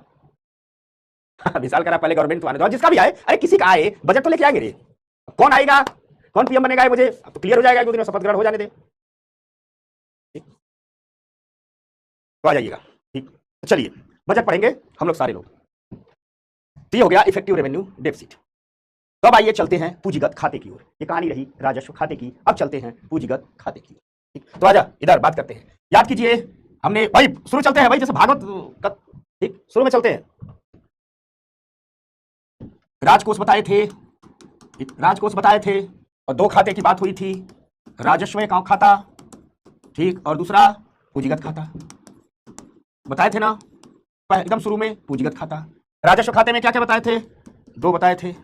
एक बताए थे राजस्व प्राप्तियां, राजस्व प्राप्तियां, ठीक, और दूसरा बताए थे पूंजीगत प्राप्तियां, सॉरी राजस्व के खर्चे, राजस्व व्यय। पूरा एकदम मस्त तरीके से आप लोग समझ गए। अब हम बात करेंगे पूंजीगत खाता की, कैपिटल अकाउंट की। इसमें भी वही करेंगे। क्या समझेंगे इसमें भी समझेंगे हम पूंजीगत प्राप्तियां, पूंजीगत प्राप्तियां, ठीक, और इसमें भी समझेंगे पूंजीगत खर्चे। बस काम हो गया, पूंजीगत खर्चे या पूंजीगत व्यय। काम हो गया कि नहीं हो गया? हो गया, ठीक, काम हो गया। तो आइए दिखाते हैं कैसे। बस ये हो चुका है, ये करते हैं। तो आइए पूंजीगत प्राप्तियों की ओर चलते हैं। ठीक, अब देखो सीधी सी बातें कही जाती है, सरकार की एक प्राप्तियां क्या थी? राजस्व प्राप्तियां थी ना? अगर हम गौर से देखें तो ये राजस्व प्राप्तियां थी, इसमें टैक्स से प्राप्तियां थी, इसी में नॉन टैक्स से प्राप्तियां थी। अगर हम एक लाइन में कह दें कि इस राजस्व प्राप्तियों के अलावा सरकार को जो भी प्राप्तियां प्राप्त होती है उसे पूंजीगत प्राप्तियां कहते हैं। एक लाइन में कह सकते नहीं कह सकते? एक लाइन में कह सकते नहीं कह सकते? ठीक, सचिन कह सकते नहीं कह सकते? अमित कहां गए भाई? ठीक, कह सकते नहीं कह सकते? एन बता, ठीक, बताओ सारे लोग। अगर एक परिभाषा हम खुद कर दें कि इस राजस्व प्राप्तियों के अलावा, राजस्व से जो पैसा आता है इसके अलावा सरकार को जो भी प्राप्तियां प्राप्त होती है, जो भी पैसा प्राप्त होता है उसे हम पूंजीगत प्राप्तियां कह सकते हैं, कैपिटल रिसीप्ट कह सकते हैं। कह सकते हैं नहीं कह सकते? बताओ तुम लोग। अमित बताओ, जयस जयस बता, परिभाषा बता। सिंपल से कहे, हमें कोई परिभाषा याद करने की जरूरत नहीं है भाई, यही दो प्राप्तियां हैं, यही तो दो प्राप्तियां हैं। सरकार के पास आने वाला पैसा यही तो है, राजस्व प्राप्तियां और पूंजीगत प्राप्तियां, यही दो प्राप्तियां हैं आगे, और यही दो खर्चे हैं। अगर देखें तो ये दो खर्चे हैं, तो ये प्राप्तियां हमने समझ लिया। हम कह सकते हैं ना कि इस प्राप्तियों के अलावा जो भी प्राप्तियां होती है वो पूंजीगत प्राप्तियां हो जाती है ना? क्यों कह सकते हैं ना? ठीक, तो आ जाइए। तो हम कह सकते हैं कि सरकार द्वारा जो सभी गैर राजस्व प्राप्तियां होती, गैर राजस्व अर्थात राजस्व प्राप्तियों के अलावा, टीना क्या लिख रहे हैं? सर हम फोकस नहीं कर पा रहे हैं, चलो क्लास के बाद इस पर बात कर रहे हैं, अभी फोकस करो। तो हम कह सकते हैं कि जो सभी गैर राजस्व प्राप्तियां होती हैं, जो सभी नॉन टैक्स रिसीप्ट्स होती हैं, सभी गैर राजस्व प्राप्तियों को क्या कहते हैं? पूंजीगत प्राप्तियां कहते हैं। सभी गैर राजस्व प्राप्तियों को क्या कहते हैं? पूंजीगत प्राप्तियां कहते हैं। ठीक, अनुपम समझना बेटा, सभी गैर राजस्व प्राप्तियों को क्या कहते हैं? पूंजीगत प्राप्तियां। जैसे राजस्व प्राप्तियों का उद्देश्य क्या था? सरकार को चलाना, कल्याण करना, यही तो था। लेकिन पूंजीगत प्राप्तियों का उद्देश्य होता है निवेश करना, इन्वेस्टमेंट करना। क्या उद्देश्य होता है? निवेश करना, ठीक, इन्वेस्टमेंट करना। पता नहीं होता है क्या होता है? निवेश करना, इन्वेस्टमेंट करना। तो हमें यह जानना होगा कि आखिर कौन सा पैसा है जो पूंजीगत प्राप्तियों में शामिल है, कहां कहां से आने वाला पैसा है जो पूंजीगत प्राप्तियों में शामिल है। थोड़ा देखते हैं भाई, आइए, देखना बनता है तो देखते हैं। पहला, ऋणों की वसूली। और यहां एक चीज समझाएंगे, उसको जीवन भर याद रखना, कभी बोलना मत, एग्जाम में कंफ्यूज करवाता है। ऋणों की वसूली, एक बात जरा बताइए, कल हम बता रहे थे कि सरकार ऋण देती है तो हर साल ब्याज मिलता है, तो जो हर साल ब्याज का पैसा मिलता है उसे किसमें रखते हैं? उसे रखते हैं राजस्व प्राप्तियों। ठीक, इसमें रखते हैं राजस्व प्राप्तियों। लेकिन मूलधन जब वापस आएगा तो उसे रखेंगे पूंजीगत प्राप्ति। मान लीजिए 2020 में सरकार ने 1000 करोड़ रुपया उधारी दिया है, 10% ब्याज पर दिया है, तो हर साल उसको 10% ब्याज मिलेगा, 100 करोड़ रुपया मिलेगा। तो हर साल जो 100 करोड़ रुपया मिलेगा, 2021 में मिलेगा, 22 में मिलेगा, 23 में मिलेगा, हर साल के बजट में उसे उस ब्याज के पैसे को कहां दिखाएगी? पूंजीगत प्राप्ति होगी। लेकिन 2020 में 1000 करोड़ दिया था, 2025 में जब वही 1000 करोड़ मूलधन वापस आएगा तो किसमें दिखाएगी? पूंजीगत प्राप्ति। किसमें दिखाएगी? पूंजीगत प्राप्ति। समझना बात को। तो जो ऋण दिया रहता है, जब उस ऋण की वसूली होती है तो ऋण की वसूली से जो पैसा आता है उस पैसे को दिखाया जाता है पूंजीगत प्राप्ति। समझ में आ गई बात? तो याद रखिएगा, सरकार देश के अंदर चाहे देश के बाहर यानी विदेशों को कई प्रकार के ऋण दिए रहती है, कई प्रकार के कर्जे दिए रहती है। इन ऋणों की वापसी पर जो पैसा मिलता है वह किसमें रखा जाता है? पूंजीगत प्राप्तियों में। और कंफ्यूज ना हो इसलिए हमने अगली लाइन लिख दी है, अपने नोट्स में लिखी गई रहेगी। अगली लाइन क्या लिखी है कि यद्यपि इनसे जो ब्याज मिलता है उसे हम राजस्व प्राप्तियों में रखते हैं। इनसे जो ब्याज मिलता है वह किसमें रखते हैं? यानी मूलधन आएगा जो दिए थे तो वह पूंजीगत प्राप्तियां होगी। जिस साल आएगा उस साल के बजट में उसे पूंजीगत प्राप्तियों के रूप में दिखाएंगे। ठीक, जिस साल आएगा उस साल के बजट में उसे पूंजीगत प्राप्तियों के रूप में दिखाएंगे। ठीक, और ब्याज का जो पैसा हर साल आएगा उसको किसमें दिखाएंगे? राजस्व प्राप्तियों में दिखाएंगे। तो सरकार की जो ऋणों की वसूली होती है उसे किसमें रखते हैं? ठीक, पूंजीगत प्राप्तियों में रखते हैं। इसके अलावा सरकार कर्ज देती भी है, तो जो दी थी उसका मूलधन आएगा तो किसमें रखेंगे? पूंजीगत प्राप्तियों में। लेकिन सरकार ऋण लेती भी है, सरकार ऋण लेती भी है, हर साल कर्जे चुकाती भी है। तो सरकार द्वारा लिया गया कर्ज, सरकार कर्जे लेती है ना, जापान से कर्जा लिया कि बुलेट ट्रेन बनाएंगे। ठीक, कर्जा लिया ना सरकार ने जापान से कि बुलेट ट्रेन बनाएंगे। ठीक, जापान से लेकर कर्जा बुलेट ट्रेन बना रहे हैं ना, तो जो कर्जा लेकर के बुलेट ट्रेन बना रहे हैं वो कर्जा जब लिए हैं तो वो किसमें शामिल होगा? वो सीधे सीधे शामिल होगा आपकी पूंजीगत प्राप्तियों में, वो सीधे सीधे शामिल होगा आपके कैपिटल रिसिप्ट्स में। तो सरकार विभिन्न प्रकार के क्या लेती है? कर्ज लेती है, और इस कर्ज से जो पैसा आता है उसे भी किसमें शामिल करती है? कैपिटल रिसिप्ट्स में शामिल करती है, पूंजीगत प्राप्तियों में शामिल। जो सरकार विभिन्न प्रकार का कर्ज लेती है वो कई प्रकार का होता है। एक आंतरिक कर्ज होता है, देश के भीतर कर्जा लेती है, आरबीआई से कर्जा लेती है, बैंकों से कर्जा लेती है, सब क्या होता है? प्राप्तियों। सरकार बाहर से भी कर्जा लेती है, विश्व बैंक से कर्जा लेती है, आईएमएफ से कर्जा लेती है, दूसरे देशों से की सरकारों से कर्जा लेती है, ब्रिटेन अमेरिका फ्रांस सबसे लेती है, कई अन्य वैश्विक संस्थाओं से भी कर्जा लेती है। कि वैश्विक संस्थाओं से इन सब कर्जे को किसमें रखा जाता है? पूंजीगत प्राप्तियों। और इन सब का उद्देश्य क्या होता है? निवेश करना। ठीक, समझ में आ गई बात? ये सब पूंजीगत प्राप्तियां हैं। इसके अलावा सरकार पूंजीगत प्राप्तियों के अलावा एक अन्य वर्ग भी रखती है जिसे सरकार कहती है यह हमारी अन्य प्राप्तियां हैं, यह हमारी अदर रिसीप्ट्स हैं। तो क्या क्या अन्य प्राप्तियां हैं? तो आप गौर से देखिए, सरकार वित्तीय उपकरणों का इस्तेमाल करती है, फाइनेंशियल इंस्ट्रूमेंट का इस्तेमाल करती है। तो वित्तीय उपकरण क्या होते हैं? याद कीजिए, हमने आपको मनी मार्केट में पढ़ाया था, टी बिल है, कैश मैनेजमेंट बिल है, ये सब क्या है? सरकार के वित्तीय उपकरण है। सरकारी प्रतिभूतियां हैं, बॉन्ड हैं, शेयर हैं, म्यूचुअल फंड हैं, सरकार भी बॉन्ड बेचती है। ठीक, उसे ही सरकारी प्रतिभूतियां कहते हैं। सरकार भी बॉन्ड, सरकार भी म्यूचुअल फंड बेचती है, सरकार भी शेयर बेचती है, सरकारी कंपनियों की बेचती है ना, सरकार टी-बिल बेचती है, सरकार तमाम प्रकार के हर साल पोस्ट ऑफिस में बचत पत्र लेकर के आती है, वो पैसा लॉक हो जाता है। जैसे अभी पिछले साल के बजट में सरकार लेकर के आई थी महिला सम्मान विकास पत्र। महिला सम्मान विकास पत्र 1 लाख का खरीदिए, पोस्ट ऑफिस में पैसा डालिए, और उस 1 लाख का जो आपने महिला सम्मान विकास पत्र खरीदा है, पोस्ट ऑफिस में पैसा डाला है, वो 3 साल के पहले निकाल नहीं सकते हैं। 7.1% 1.5 का ब्याज मिल रहा है। तो सरकार तमाम प्रकार का बचत पत्र लेकर के आती है। ये सब क्या कहलाते हैं? ये सब फाइनेंशियल इंस्ट्रूमेंट कहलाते हैं। ये सब फाइनेंशियल इंस्ट्रूमेंट कहलाते हैं। तो सरकार कई प्रकार के वित्तीय उपकरणों का इस्तेमाल करके पैसा इकट्ठा करती है, और वित्तीय उपकरणों से जो पैसा आता है उसे ही अन्य प्राप्तियां कहते हैं। अब सीधे प्रीलिम्स में एग्जाम आता है, सवाल आता है, निम्नलिखित में से कौन कौन सी अन्य सरकार की अन्य प्राप्तियों में शामिल है? T bill, cash management bill, सरकारी प्रतिभूतियां, नीचे आ जाएगा उपरोक्त में से सभी। अब जो ढंग से दोनों को रिलेट नहीं किया होगा वो सोचेगा टी बिल तो देखते थे, कैश मैनेजमेंट तो देखते हैं, गवर्नमेंट सिक्योरिटी तो जानते हैं, लेकिन ये सब तो फाइनेंशियल मार्केट का है, फाइनेंशियल इंस्ट्रूमेंट है, ये अन्य प्राप्तियां क्या है? समझ में आ गई साथ? ठीक, समझ में आ गई बात? अमृता कह रही है मुझे ये बात समझ में नहीं आ रही। अमृता अच्छा बता भी दिया। तो मनी मार्केट और कैपिटल मार्केट तुमने पढ़ा है? जल्दी बताओ। अब जो लोग मनी मार्केट और कैपिटल मार्केट नहीं पढ़े होंगे तो मैं बोलूंगा T bill, cash management bill, government securities, government bond, सरकार के द्वारा बेचे गए म्यूचुअल फंड, सरकार द्वारा बेचे गए शेयर, सरकारी कंपनियों के शेयर, तो वो ये समझ पाएगा? नहीं समझ पाएगा। लेकिन जो लोग वो थे, इसलिए मैंने उन कठिन चीजों को पहले पढ़ाया। ये मेरा अपना रिस्क होता है।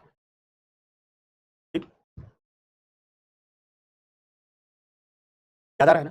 तो जो फाइनेंशियल उपकरणों से को बेच करके सरकार पैसा लेकर के आती है, तो हर साल के बजट में हिसाब देती है। जैसे इस साल का बजट लेके आएगी सरकार, कहेगी कि हमने इतने फाइनेंशियल इंस्ट्रूमेंट बेच के पैसा इकट्ठा किया है, क्योंकि सबको बाद में चुकाना भी है। और जो फाइनेंशियल इंस्ट्रूमेंट बेच के पैसा इकट्ठा किया है उसे लेकर के आती है पूंजीगत खाते की पूंजीगत प्राप्तियों में, और पूंजीगत प्राप्तियों के भीतर उसे दिखाती है अन्य प्राप्तियों में। किसमें दिखाती है? अन्य प्राप्तियों में। समझ रहे हो ना? किसमें दिखाती है? अन्य प्राप्तियों में। ठीक ठीक। और ये सब क्यों करती है? अपने लंबे समय की पूंजी की जरूरत को पूरा करने, है कि नहीं? बात समझ में आ गई? नहीं बात है? जैसे सरकार बॉन्ड बेचती है, म्यूचुअल फंड बेचती है, लघु बचत योजनाएं बेचती है कि 3 साल की 2 साल की योजना हो, पोस्ट ऑफिस में पैसा जमा कर दो। सरकार इंदिरा विकास पत्र बेचती है। इंदिरा विकास पत्र क्या है? लेकर के जाइए 1-1 लाख रुपए का इंदिरा विकास पत्र खरीद लीजिए। या क्या करेगा? ठीक। किसान विकास पत्र बेचती है। अभी लेकर के आई है पिछले बजट में महिला सम्मान विकास पत्र, महिला सम्मान विकास पत्र यह लेकर के आई थी, महिला सम्मान विकास पत्र। ठीक। किसी बच्ची या उसके गार्जियन के नाम से खरीदा जा सकता है। अगर नाबालिग बच्ची है, बच्ची के नाम से ही खरीदेंगे, गार्जियन खरीदेंगे। बालिग बच्ची है तो कोई बात नहीं। इस पर 7.15% का ब्याज है, 3 साल तक पैसे की लॉकिंग है। अब ये किसान विकास पत्र जब जारी हुआ था उस समय का तस्वीर है। ठीक, समझ में आ गया? ये सब क्या है? ये सब फाइनेंशियल उपकरण है जिससे पैसा इकट्ठा किया जा रहा है, और इन पैसे को अन्य प्राप्तियों में शामिल किया जाता है।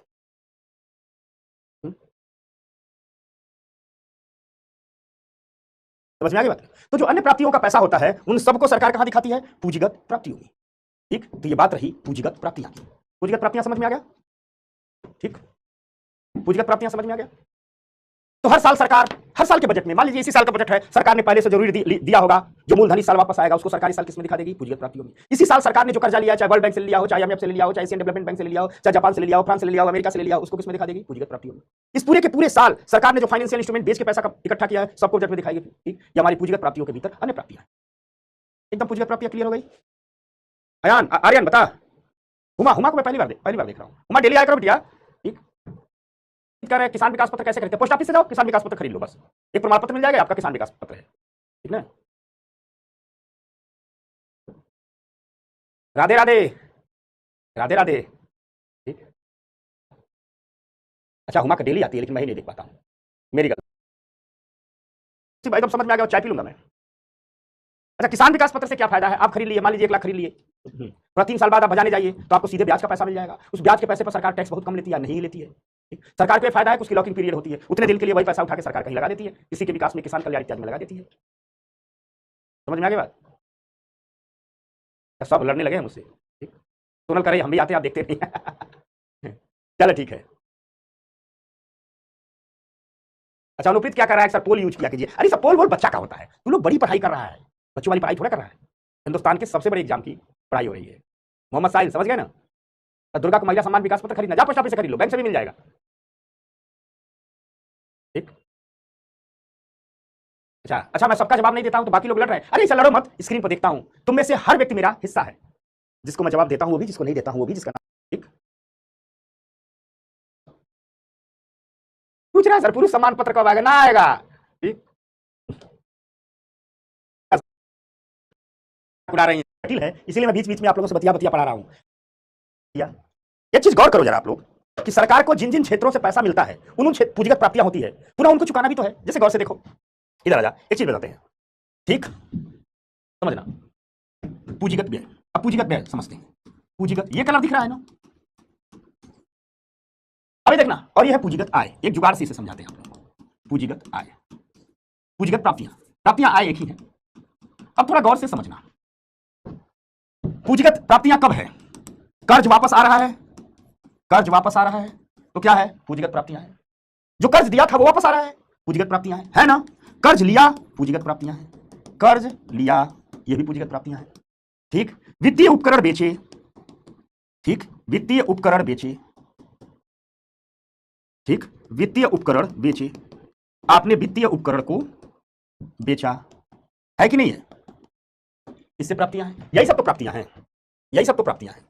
ठीक, तो हर साल जो कर्ज वापस आता है सरकार कहती है मेरी पूंजीगत प्राप्तियां हैं, हर साल कर्ज लिया सरकार कहती है पूंजीगत प्राप्तियां हैं, हर साल वित्तीय उपकरण बेचा, पूंजीगत प्राप्तियां हैं। तो गौर से देखो पूंजीगत व्यय क्या होंगे, यहीं से निकल जाएगा। अरे भैया, कर्ज वापस तभी ना आएगा जब पहले से कर्ज दिए रहोगे। तो हर साल सरकार कर्ज देती भी है, कर्ज लेती भी है। तो हर साल सरकार जो कर्ज देती है, जो कर्ज देती है वह किसमें आ जाएगा? उस साल के पूंजीगत व्यय में। हर साल सरकार कुछ ना कुछ विदेशी कर्ज चुकाती है, समझ रहा बच्चा पार्टी, इधर आओ। हर साल सरकार विदेशी उधार चुकाती है, विदेशी ऋण चुकाती है, यह भी किसमें आ जाएगा? यह भी किसमें आ जाएगा? पूंजीगत व्यय में। इन वित्तीय उपकरणों से पैसा लाए थे, लेकिन बेच के चुकाना, एक दिन आपको इनका पैसा भी तो वापस करना है। अन्य प्राप्तियों से जो आप पैसा ले रहे हैं उसको चुकाएंगे भी तो हर साल सरकार वित्तीय उपकरण को बेच के यानी अन्य प्राप्तियों से पैसा लाती है, तो हर साल सरकार अन्य प्राप्तियों का पैसा चुकाती भी तो है। तो हर साल सरकार जो वित्तीय उपकरणों का पैसा चुकाती है, वित्तीय उपकरणों का पेमेंट।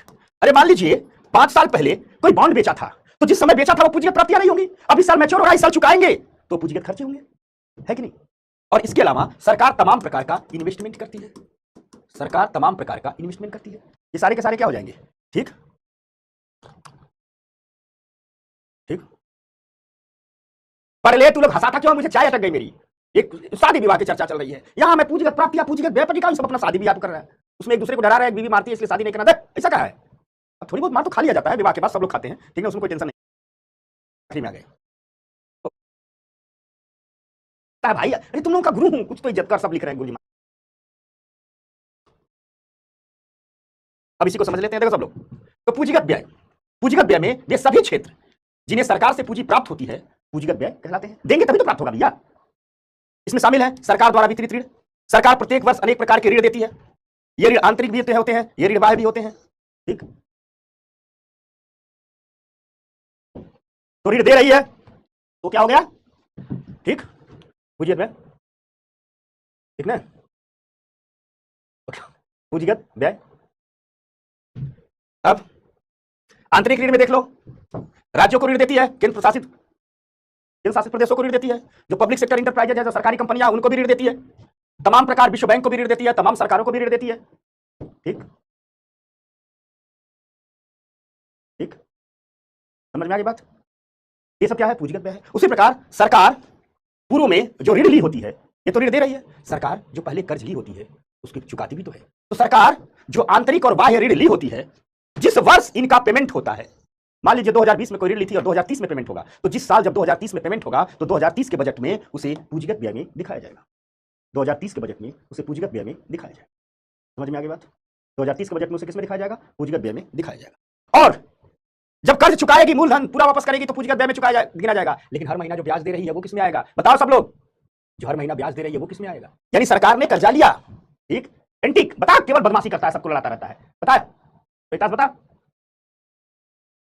ये रोहितास मार है, पिटाई में लगा हुआ है, इसमें में चुका बता जाएगा। चलो, इतना बढ़िया तुम लोग समझ रहे हो। अर्थात जिस साल सरकार कर्जे का पेमेंट करती है उस वर्ष उस पैसे को किसमें दिखाते हैं? पूंजीगत व्यय में दिखाते हैं। और जो ब्याज चुका रही है, ब्याज को किसमें दिखाते हैं? तो राजस्व व्यय में दिखाते हैं। दिखाते नहीं दिखाते? इसके अलावा सरकार जो इंफ्रास्ट्रक्चर पर खर्च करती है वह किसमें दिखाती है? पूंजीगत व्यय में। सड़क वड़क बनवा रही है। सरकार जो सोशल इंफ्रा पर खर्च करती है, सोशल इंफ्रा का मतलब होता है पार्क बनवा रहे हैं, स्कूल बनवा रहे हैं, हॉस्पिटल बनवा रहे हैं, ये शहरों का नालियां सीवेज बनवा रहे हैं, कचरे की सफाई कर रहे हैं, सब कुछ करवा रहे हैं, सब सोशल इंफ्रा है। सरकार डिफेंस सेक्टर में खर्च करती है, तो डिफेंस सेक्टर में जो पूंजीगत व्यय है वो क्या है? देखो, मान लीजिए सरकार कोई रक्षा उत्पादन से संबंधित उद्योग लगा रही है तो किसमें आएगा? पूंजीगत व्यय में आएगा। सरकार कोई रणनीतिक सड़कें बना रही है सीमाओं पर ताकि हमारी सेनाएं मूव कर पाए तो पूंजीगत व्यय में आएगा। सरकार कोई पोर्ट बना रही है, पूंजीगत व्यय में आएगा। सरकार एयरपोर्ट बना रही है, ये सब किसमें आएगा? पूंजीगत व्यय में आएगा। वहीं सैनिकों को जो सैलरी दे रही है, पेंशन दे रही है, वह किस में आएगा? ठीक, सैनिकों को जो सैलरी दे रही है, पेंशन दे रही है, वो किस में आएगा? वह राजस्व व्यय में आएगा, क्योंकि उस सैलरी पेंशन से संपत्ति का निर्माण नहीं हो रहा है। लेकिन उसी रक्षा में जब कोई सरकार सैनिकों सेना के लिए बंदरगाह बनाएगी, जब कोई सरकार सेना के लिए एयरपोर्ट बनाएगी जिस पर केवल हमारे एयरफोर्स के विमान उड़ेंगे जाएंगे, बम गिरा करके आएंगे, जहाज खरीदेगी, जहाज बनाएगी, मिसाइल बनाएगी, ये सब क्या है? पूंजीगत व्यय है। ठीक ना? जैसे सरकार कई प्रकार की जनरल सर्विस के लिए व्यय करती है, रेलवे में खर्चा कर रही है, रेल पटरी बिछा रही है, ठीक, नया नया बंदे भाते ट्रेन चला रही है, पोस्ट ऑफिस खोल रही है, वाटर सप्लाई का सिस्टम लगा रही है, घर घर पानी पहुंचा रही है, शिक्षा पर काम कर रही है, ग्रामीण विस्तार गांव को तमाम सेवाएं दे रही है, ये सब किस में आ जाएगा? पूंजीगत व्यय में आ जाएगा। ठीक, समझ गए ना? ठीक, ये सब किस में आ जाएगा? पूंजीगत व्यय में आ जाएगा। कोई दिक्कत यहां तक? यानी कुल मिला जुला करके आपने अब अलग बात, सरकार ने पूंजीगत आय में वित्तीय उपकरण बेच करके पैसा कमाया था, उसको हमने क्या कहा था? अन्य प्राप्तियां कहा था। याद करो, सरकार ने वित्तीय उपकरण बेच करके पैसा कमाया था पूंजीगत आय में, तो उसको हमने क्या कहा था? अन्य प्राप्तियां कहा था। लेकिन जो वित्तीय उपकरण बेच करके पैसा लाया था तो उसे तो हमने अन्य प्राप्तियां कहलाया था, उसे हम पूंजीगत प्राप्तियों में ही शामिल किए थे। लेकिन जो वित्तीय उपकरण बेच करके पैसा लाया था, तो जब वो लोग जो बॉन्ड खरीदे हैं मैच्योर हो जाएगा तो बॉन्ड लेके आएंगे ना, कहेंगे हमारा पैसा दो। म्यूचुअल फंड जो खरीदे हैं मैच्योर हो जाएगा तो आएगा तो कहेंगे हमें पैसा दो। जो सरकारी प्रतिभूतियां खरीदेंगे वो आएंगे ना, हमें पैसा दो। तो जब सरकार ने वित्तीय उपकरणों से पैसा उठा तो लिया था, तो कहा था हमारी अन्य प्राप्तियां हैं, लेकिन जब वो वित्तीय उपकरण परिपक्व हो जाएंगे तो सरकार ने जो पैसा उठाया था उसे चुकाना भी तो पड़ेगा। तो जो चुकाएगी सरकार उसे कहते हैं अन्य देनदारियां। वित्तीय उपकरणों से जो पैसा उठाया था उसके जब चुकाने का वक्त आएगा और सरकार चुकाएगी तो उसको कहते हैं अन्य देनदारियां। ये जो अन्य देनदारियां हैं यह पूंजीगत व्यय में शामिल होती है। यानी कुल मिला जुला करके हम कहें कि जब हमने कैपिटल रिसिप्ट्स पढ़ा था, पूंजीगत आय पढ़ा था, तो उस कैपिटल रिसिप्ट्स के तहत हमने अन्य प्राप्तियों को पढ़ा था और अन्य प्राप्तियों से पैसा लाया था। ठीक, तो अन्य प्राप्तियों से जो पैसा प्राप्त करती है सरकार, उस पैसे को एक निश्चित समय के पश्चात वापस भी तो करना होता है। क्या करना होता है? एक निश्चित समय के पश्चात वापस भी तो करना होता है। और जिस वित्तीय वर्ष में, जिस फाइनेंशियल ईयर में सरकार वह पैसा वापस करती है, तो उस वित्तीय वर्ष का जब बजट लेकर के आती है तो उसमें उसे वह अन्य देनदारियों के रूप में दिखाती है। सरकार कहती है ये हमारे पूंजीगत व्यय के भीतर अन्य देनदारियां हैं। जैसे बॉन्ड के मैच्योर होने पर वापस किया जाने वाला पैसा, जिस साल बॉन्ड मैच्योर होगा उस साल जो वापस किया जाएगा उसे क्या कहा जाएगा? अन्य देनदारियां कहा जाएगा। जो सरकार ने लघु बचत योजनाएं चलाई है, जैसे इंदिरा विकास पत्र, किसान विकास पत्र, इन सब पर इनका जब टाइम होगा तो मैच्योर होने पर जो पैसा वापस किया जाएगा वो अन्य देनदारियां कहलाएगा। समझ गए बात? पलक पढ़ ले। ठीक, अब आओ फिर पीछे चलते हैं। अब आ जाइए आप लोग, फिर पीछे चलते हैं। ये रहा आपका राजकोष का हिसाब किताब। अब आपके राजकोष का हिसाब किताब क्या करते हैं? क्या करते हैं? राजकोष का हिसाब किताब करते हैं ना? ठीक, आओ राजकोष का हिसाब किताब करते हैं। अब तुम लोग बताओ, मैं नहीं बताऊंगा। चलो हिसाब किताब करते हैं। मैं देख रहा हूं राज चैट में बड़ी जल्दी है, तुम सबको शादी विवाह करने की जल्दी, जिसको जिसको शादी विवाह करने की बड़ी जल्दी है वो आ जाए मेरे पास, मुखर्जी नगर कराता हूं शादी में। आओ आओ। पहला क्या है? राजस्व खाता। क्या हमने बताया था? राजस्व खाता, रेवेन्यू अकाउंट। बताओ कमेंट बॉक्स में लिख करके क्या क्या बताया था। ठीक, और दूसरा क्या बताया था? पूंजीगत खाता। पूंजीगत खाता क्या बताया था? राजस्व खाता बताया था और पूंजीगत खाता बताया। ठीक, बताया था ना? ये बताया था ना? जल्दी जल्दी बताओ। और राजस्व खाते के कितने भाग बताए थे? राजस्व प्राप्तियां क्या बताए थे? राजस्व प्राप्तियां, प्राप्तियां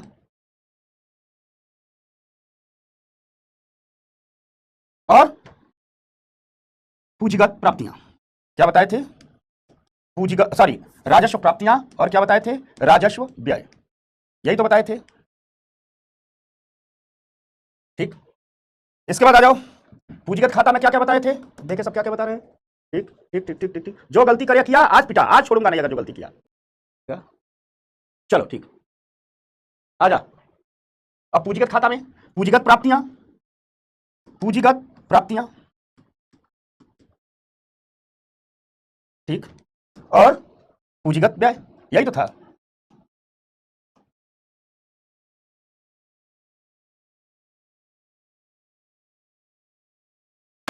ठीक, अब छोड़ा है, थोड़ा बताओ तो। अगर हम कह दें कुछ यूं, सही रहेगा कहना? अगर हम कुछ यूं कह दें कि पैसा आ रहा है यहां से, राजस्व प्राप्तियों से और पूंजीगत प्राप्तियों से, यहां से पैसा आ रहा है। ठीक, यहीं से नहीं आ रहा है, राजस्व प्राप्ति और पूंजीगत प्राप्तियों से पैसा आ रहा है। कोई दिक्कत नहीं ना? और खर्च कहां से हो रहा है? ऐसा सीधे कर दें, राजस्व व्यय और पूंजीगत व्यय, ये पैसा खर्च हो रहा है। कह सकते हैं नहीं कह सकते हैं? ठीक, कह सकते हैं ना, देखो ना, ये दोनों से राजस्व प्राप्तियां और पूंजीगत प्राप्तियां, कुल खजाने की बात कर रहे हैं, कुल राजकोष की बात कर रहे हैं, हिसाब किताब कर रहे हैं। ये दो जगह से पैसा आ रहा है। खर्चे की बात करें, ये दो जगह से पैसा जा रहा है, ये जा रहा है ना। तो आओ इसको खर्च और आना जाना एक जगह करते हैं। तो आइए भाई बात करते हैं आपके इस राजकोष की, बात करते हैं आपके इस राजकोष की, और यहां बात ये निकल करके आ रही है, ठीक, पैसा प्राप्तियां और व्यय अलग अलग कर लेते हैं, ऐसे करते हैं। तो प्राप्तियां क्या क्या हैं, लिखो, कमेंट देख रहा हूं मैं तुम लोगों के, फालतूगिरी के कमेंट तो बहुत करते हो। राजस्व प्राप्तियां हैं, और दूसरा क्या है, राजस्व व्यय है, यही है ना, बताओ, यही है ना। और दूसरी तरफ क्या है, खर्चे बताओ। तो सॉरी, राजस्व प्राप्तियां हैं, गलती हो गया, राजस्व प्राप्तियां, तुम लोग का कमेंट देखने में गलती हो जा रहा है। राजस्व प्राप्तियां हैं और पूंजीगत प्राप्तियां हैं, पूंजीगत प्राप्तियां हैं, दो प्रकार की प्राप्तियां हैं, राजस्व प्राप्तियां हैं और पूंजीगत प्राप्तियां हैं, ये दो प्रकार की प्राप्तियां हैं। खर्चे क्या है, ये क्या हो गया, ये हम कह सकते हैं कि पैसा आ रहा है, पैसा आ रहा है, आ रहा है, ऐसे कह सकते हैं, हम अपना शब्द बना रहे हैं, ठीक। ये तो आय है। खर्चा राजस्व व्यय, राजस्व व्यय, और कौन है, पूंजीगत व्यय, राजस्व व्यय और पूंजीगत व्यय। ये हो गई बात ना, ये हो गई, ठीक। राजस्व व्यय और पूंजीगत व्यय बताया जाए। अच्छा, तब बच्चे को बहुत जल्दी ब्लॉक हो रहे हैं, ठीक है, मैं कोऑर्डिनेटर सर को बोल दूंगा, जो बच्चा बदमाशी करे उसको ब्लॉक करे, नॉर्मल बच्चों को ब्लॉक ना करे, इसी करे, निवेदन कर दे रहा हूं, ठीक, कि हमारे बच्चों को भाई अब प्राप्ति लीजिए। अब आ जाओ, मान लो ये जितनी प्राप्तियां हैं, अब इधर आ जाओ, मान लीजिए जितनी प्राप्तियां हैं, अगर व्यय उसकी तुलना में अधिक हो तो, हमारा अधिक हो तो हमारा राजकोष फायदे में रहेगा कि घाटे में रहेगा, बता, ठीक, हमारा राजकोष फायदे में रहेगा कि घाटे में रहेगा, बताओ।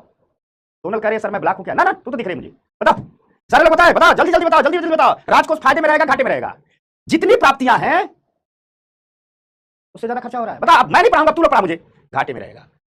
तो जब राजकोष घाटे में रहेगा तो उसे क्या कहेंगे, उसे कहेंगे राजकोषीय घाटा, राजकोषीय घाटा, फिस्कल डेफिसिट, उसे अंग्रेजी में क्या कहते हैं, फिस्कल डेफिसिट। तो अगर राजकोषीय घाटा की परिभाषा कोई पूछ दे, मैं पूछ दूं, क्या बताओगे, जल्दी बताओ, जल्दी बताओ, जल्दी बताओ, जो सबसे पहले बताएगा उसे आइसक्रीम खिलाऊंगा, जल्दी बताओ, जल्दी बताओ, जल्दी बताओ, जल्दी बताओ, ठीक। राजकोषीय घाटा, वाह वाह वाह वाह वाह वाह वाह, पढ़ता तो तू सब है, बीचवा बीचवा में जानबूझ के बदमाशी करता है, कितना बढ़िया पढ़ रहा है सब, वाली आत्मा आ जाती है, बाकी तो हो देवता टाइप की।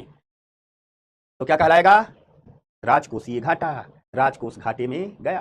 हाँ, बढ़िया बढ़िया बढ़िया बता रहा है तुम लोग, मुझे इतना उम्मीद नहीं था, हर बार तुम लोग मेरी उम्मीदों से अधिक निकलते हो। तो आ जाइए, राजकोषीय घाटा याद तो हो गया है, फिस्कल डेफिसिट, 1997-98 से भी शब्द को ग्रहण किया गया। सरकार द्वारा अर्जित कुल पैसा तथा सरकार द्वारा खर्च किए गए पैसे का अंतर है, जितना पैसा खर्च कर रही है और जो अर्जित कर रही है उसमें अंतर है। 100 रुपया अर्जित कर रही है तो 150 खर्च कर रही है, यानी 50 रुपये का अंतर है, या 50 रुपया ही राजकोषीय घाटा है। यानी कुल मिला जुला करके हम कहें कि राजकोषीय घाटा यह बताता है कि सरकार के व्यय सरकार की आय से ज्यादा है, सरकार की व्यय सरकार की आय से ज्यादा है, ठीक, समझ में आ गई बात। अगर इसे हम तकनीकी अर्थों में समझें, टेक्नोलॉजी देखें भाई क्या कह रही है, अगर इसे हम तकनीकी अर्थों में समझें तो हम कह सकते हैं रेवेन्यू रेसिप्ट्स प्लस कैपिटल रिसिप्ट्स से अधिक क्या है, क्या अधिक है, तो revenue expenditure plus capital expenditure, तकनीकी अर्थों में कह सकते हैं, तो ये कह देंगे, ठीक, समझ में आ गई बात, हो गया। आमदनी अठन्नी, खर्चा रुपया, ठीक, तो हो जाएगा क्या, राजकोषीय घाटा, ठीक। ये नहीं पढ़ना, ये नहीं पढ़ना, ये गलत है, इसको हटा दो, क्या हो जाएगा, राजकोषीय घाटा। हो गई बात, बताओ सिंह करें सर कोऑर्डिनेटर कैसे, टेंशन मत लो, आइसक्रीम पहुंचने वाला तुम लोगों के लिए, भरपेट आइसक्रीम। घाटा, अब देखो, अब सरकार को राजकोषीय घाटा हो गया तो सरकार क्या करेगी, सरकार क्या करेगी, अब सरकार 3 काम करती है, ठीक, मोहिनी क्या कर रही है, अब समझना, सरकार 3 काम करती है, यानी अगर सरकार को घाटा हो गया, डेफिसिट हो गई, तो इस डेफिसिट की भरपाई करेगी, कैसे करेगी, डेफिसिट फाइनेंसिंग करेगी, कैसे करेगी, घाटे का वित्त पोषण कैसे करेगी,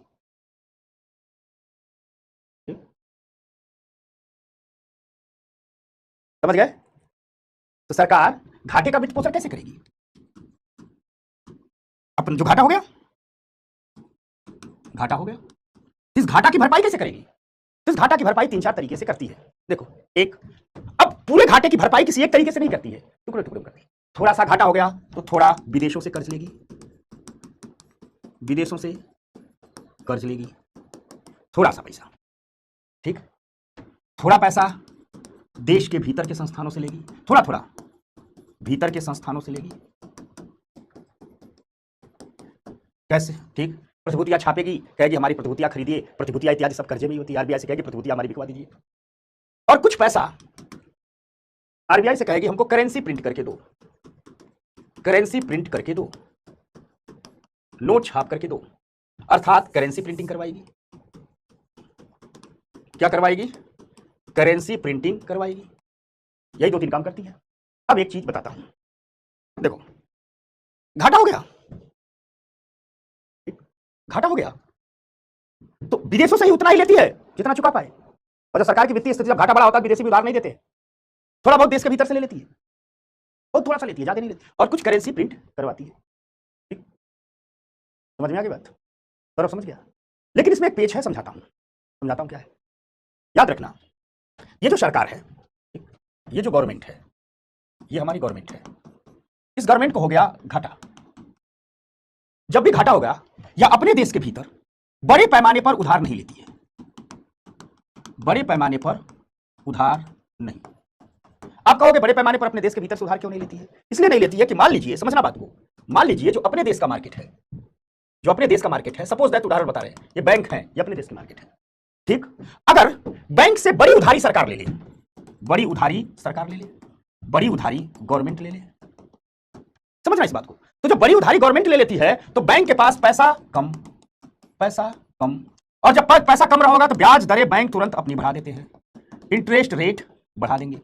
जब इंटरेस्ट रेट बढ़ा देंगे तो अपने देश के प्राइवेट सेक्टर को उधारी कम मिलेगी, प्राइवेट सेक्टर को उधारी महंगी, प्राइवेट सेक्टर को महंगी उधारी मिलेगी। अब जब प्राइवेट सेक्टर को महंगी उधारी मिलेगी तो प्राइवेट सेक्टर कहेगा इस देश में व्यवसाय करना कठिन हो गया, क्योंकि अगर प्राइवेट सेक्टर को महंगी उधारी मिल रही है तो प्राइवेट सेक्टर जो सामान बनाएगा वो भी महंगा बिकेगा, और जो महंगा बिकेगा तो उसका सामान बिकेगा नहीं। जब सामान बिकेगा नहीं, प्राइवेट सेक्टर देश के अंदर घाटे में जाने लगेगा। तो देश का बड़ा बड़ा व्यापारी सोचेगा दूसरे देश में चल करके व्यापार करते हैं, वहां लोन सस्ता है, इंडिया में फैक्ट्री लगाने से बढ़िया ऑस्ट्रेलिया में लगा लेते हैं, इंडिया में 8% ब्याज पर लोन मिल रहा है, वहां चलेंगे 4% पर मिलेगा। होता क्या है, देश का ही पैसा देश से बाहर जाने लगता है, पूंजी बाहर जाने लगती है, पूंजी बाहर जाने लगती है, बाहर जाती है। और जब पूंजी बाहर जाने लगती है तो इसको कहते हैं crowd outing effect, crowd outing effect, इसे कहते हैं क्राउड आउटिंग इफेक्ट। इसी को कई जगह क्राउडिंग आउट इफेक्ट भी लिखा जाता है, इसी को कई जगह क्राउडिंग आउट इफेक्ट भी लिखा जाता है। ठीक, इसी को कई जगह क्राउडिंग आउट इफेक्ट भी लिखा जाता है, इसी को क्या लिखा जाता है? क्राउडिंग आउट इफेक्ट भी लिखा जाता है। समझना बात को, यानी क्राउड आउटिंग इफेक्ट समझ गए? ठीक, क्राउड आउटिंग इफेक्ट समझ गए, यानी कुल मिला जुला करके मान लीजिए, ठीक, मान लीजिए, समझना हमारी बात को, मान लीजिए कि सरकार का घाटा हो गया, सरकार बड़े पैमाने पर उधार नहीं ले सकती, क्योंकि अगर बैंक सरकार को ही बड़ी उधारी दे देंगे तो बैंक के पास पैसा कम हो जाएगा, बैंक इंटरेस्ट रेट बढ़ा देंगे, प्राइवेट सेक्टर को उधार महंगा मिलेगा, तो प्राइवेट सेक्टर मजबूर हो जाएगा, पूंजी बाहर देश के लेकर के जाने लगेगा। ठीक, और इससे क्या होगा, इसी को जब देश की पूंजी बाहर जाने लगती है तो कहते हैं क्राउडिंग आउट इफेक्ट या क्राउड आउटिंग इफेक्ट। यहां तक बच्चों लोग समझ गया? सचिन समझ गया? बबीता समझ गई? बेटिया वर्षा, बात हो गई? तो सरकार की मजबूरी है, घाटा बड़ा हो गया, लेकिन अपने देश के बैंक से ज्यादा उधार नहीं ले सकते हैं। अब सरकार क्या करेगी? तो अब ये सरकार, अब ये ठीक, अब ये जो सरकार है, ये हमारी गवर्नमेंट है, ये गवर्नमेंट जाएगी आरबीआई के पास। कहां जाएगी? आरबीआई के पास। ये गवर्नमेंट जाएगी आरबीआई के पास, और ये गवर्नमेंट आरबीआई से कहेगी कि हमें करेंसी प्रिंट करके दो, करेंसी प्रिंट करके दो, हमें न्यू करेंसी प्रिंट करके दो, नया नोट छाप करके दो। आरबीआई से कहेगी, ठीक, आरबीआई से कहेगी। तो आरबीआई कहेगी कि ऐसे ना देंगे, ठीक, आरबीआई कहेगी ऐसे ना देंगे, आरबीआई कहेगी कि ऐसे ना देंगे, आरबीआई कहेगी कि हम ऐसे ना देंगे। तो सरकार कहेगी कैसे दोगे? तो आरबीआई कहेगी हम आपको न्यू करेंसी प्रिंट करके देंगे, लेकिन वह उधार के रूप में देंगे। किस रूप में देंगे? उधार के रूप में देंगे, कर्ज के रूप में देंगे। ठीक, हम आपको कर्ज के रूप में देंगे, लेकिन कर्ज के रूप में। ठीक, किस रूप में देंगे? कर्ज के रूप में।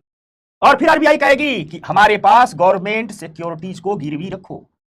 ठीक, आरबीआई कहेगी गवर्नमेंट सिक्योरिटीज को क्या रखो? गिरवी रखो। तो आरबीआई कहेगी सरकार से कि हमारे पास गवर्नमेंट सिक्योरिटीज गिरवी रखिए, जितना गिरवी रखेंगे हम आपको न्यू करेंसी प्रिंट करके दे देंगे। समझ में आ गई बात? हम आपको न्यू करेंसी प्रिंट करके दे देंगे। अब जितनी करेंसी आरबीआई प्रिंट करके देती है, ठीक समझना, मान लीजिए सरकार का जो राजकोषीय घाटा है, जो राजकोषीय घाटा है, मान लीजिए सरकार का राजकोषीय घाटा 100 रुपए का है, समझना 100 रुपए का है। सरकार ने थोड़ा विदेश से ले लिया, थोड़ा बहुत देश से ले लिया। मान लीजिए सरकार का राजकोषीय घाटा है 30 रुपया, सरकार ने विदेश से ले लिया, 30 रुपया देश से ले लिया, 60 रुपया हो गया। 40 रुपए, इस 100 रुपये में से 40 रुपए क्या करवा ली, करेंसी प्रिंट करवा ली, करेंसी प्रिंट करवा ली। यानी अपने जो घाटा था उसके 40% की भरपाई किससे करवा ली, करेंसी प्रिंट करके करवा ली। तो जिस अपने राजकोषीय घाटे के जिस हिस्से की भरपाई सरकार करेंसी प्रिंट करके करवाती है उसे ही मौद्रीकृत घाटा कहते हैं। क्या कहते हैं, मौद्रीकृत, उसे कहते हैं, कैसे लिखा जाता है हिंदी में, उसे कहते हैं उसे मौद्रीकृत घाटा कहते हैं, समझना।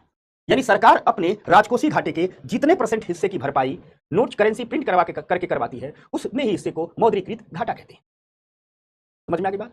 यानी मान लीजिए सरकार कह रही है कि 10 लाख करोड़ रुपए का हमारा राजकोषीय घाटा है और सरकार कहती है इसमें से 6 लाख करोड़ रुपए हम उधार से मैनेज करेंगे, 4 लाख करोड़ रुपए के बराबर हम करेंसी प्रिंट करवा लेते हैं, तो 4 लाख करोड़ रुपए क्या हो जाएगा, मौद्रीकृत घाटा हो जाएगा, ठीक, डेफिसिट मोनेटाइजेशन हो जाएगा। समझ में आ गई बात। और जो करेंसी प्रिंट होती है वह इसी सिस्टम से होती है। आरबीआई कहता है ऐसे नहीं देंगे, हम आपको उधार के रूप में देंगे, प्रतिभूतियां गिरवी रखनी पड़ेंगी। एकदम क्लियर हो गया ना बात, एकदम समझ गया ना मौद्रीकृत घाटा क्या होता है, करेंसी किस कंडीशन में प्रिंट होती है, समझ गया ना। तो वही बात कुछ यूं है, वही बात कुछ ऐसे है, वही बात कुछ यूं है, मौद्रीकृत घाटा, ठीक, मौद्रीकृत घाटा समझ लो।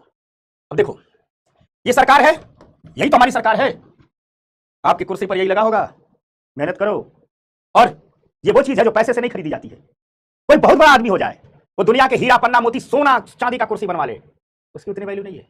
लेकिन अगर लकड़ी की ही कुर्सी होती है ना, उसकी कुर्सी पर ये नहीं लग सकता, उसकी कुर्सी पर ये नहीं लग सकता, ये उसी की कुर्सी पर लगता है। या तो यूपीएससी का एग्जाम पास कीजिए या चुनाव लड़के सांसद, मंत्री बनिए, प्रधानमंत्री बनिए। समझ में आ गई बात। तो ये सरकार है, इसके लिए खरीद नहीं सकते हैं, कमाना पड़ता है। या तो मेहनत कीजिए, राजनीति कीजिए, सत्ता पाइए, या हमसे इकोनॉमी पढ़िए। समझ में आ गई बात, दूसरा कोई रास्ता नहीं है।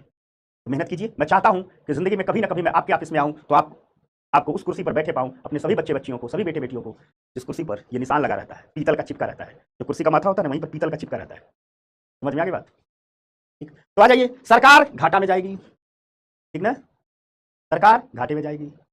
लेकिन सरकार जो बैंक है, फाइनेंशियल मार्केट है, जो फाइनेंशियल इंस्टीट्यूशन है, इनसे उधार नहीं लेगी, क्योंकि अगर इनसे उधार ले लिया तो इनके पास पैसा कम हो जाएगा। क्या हो जाएगा, पैसा कम हो जाएगा।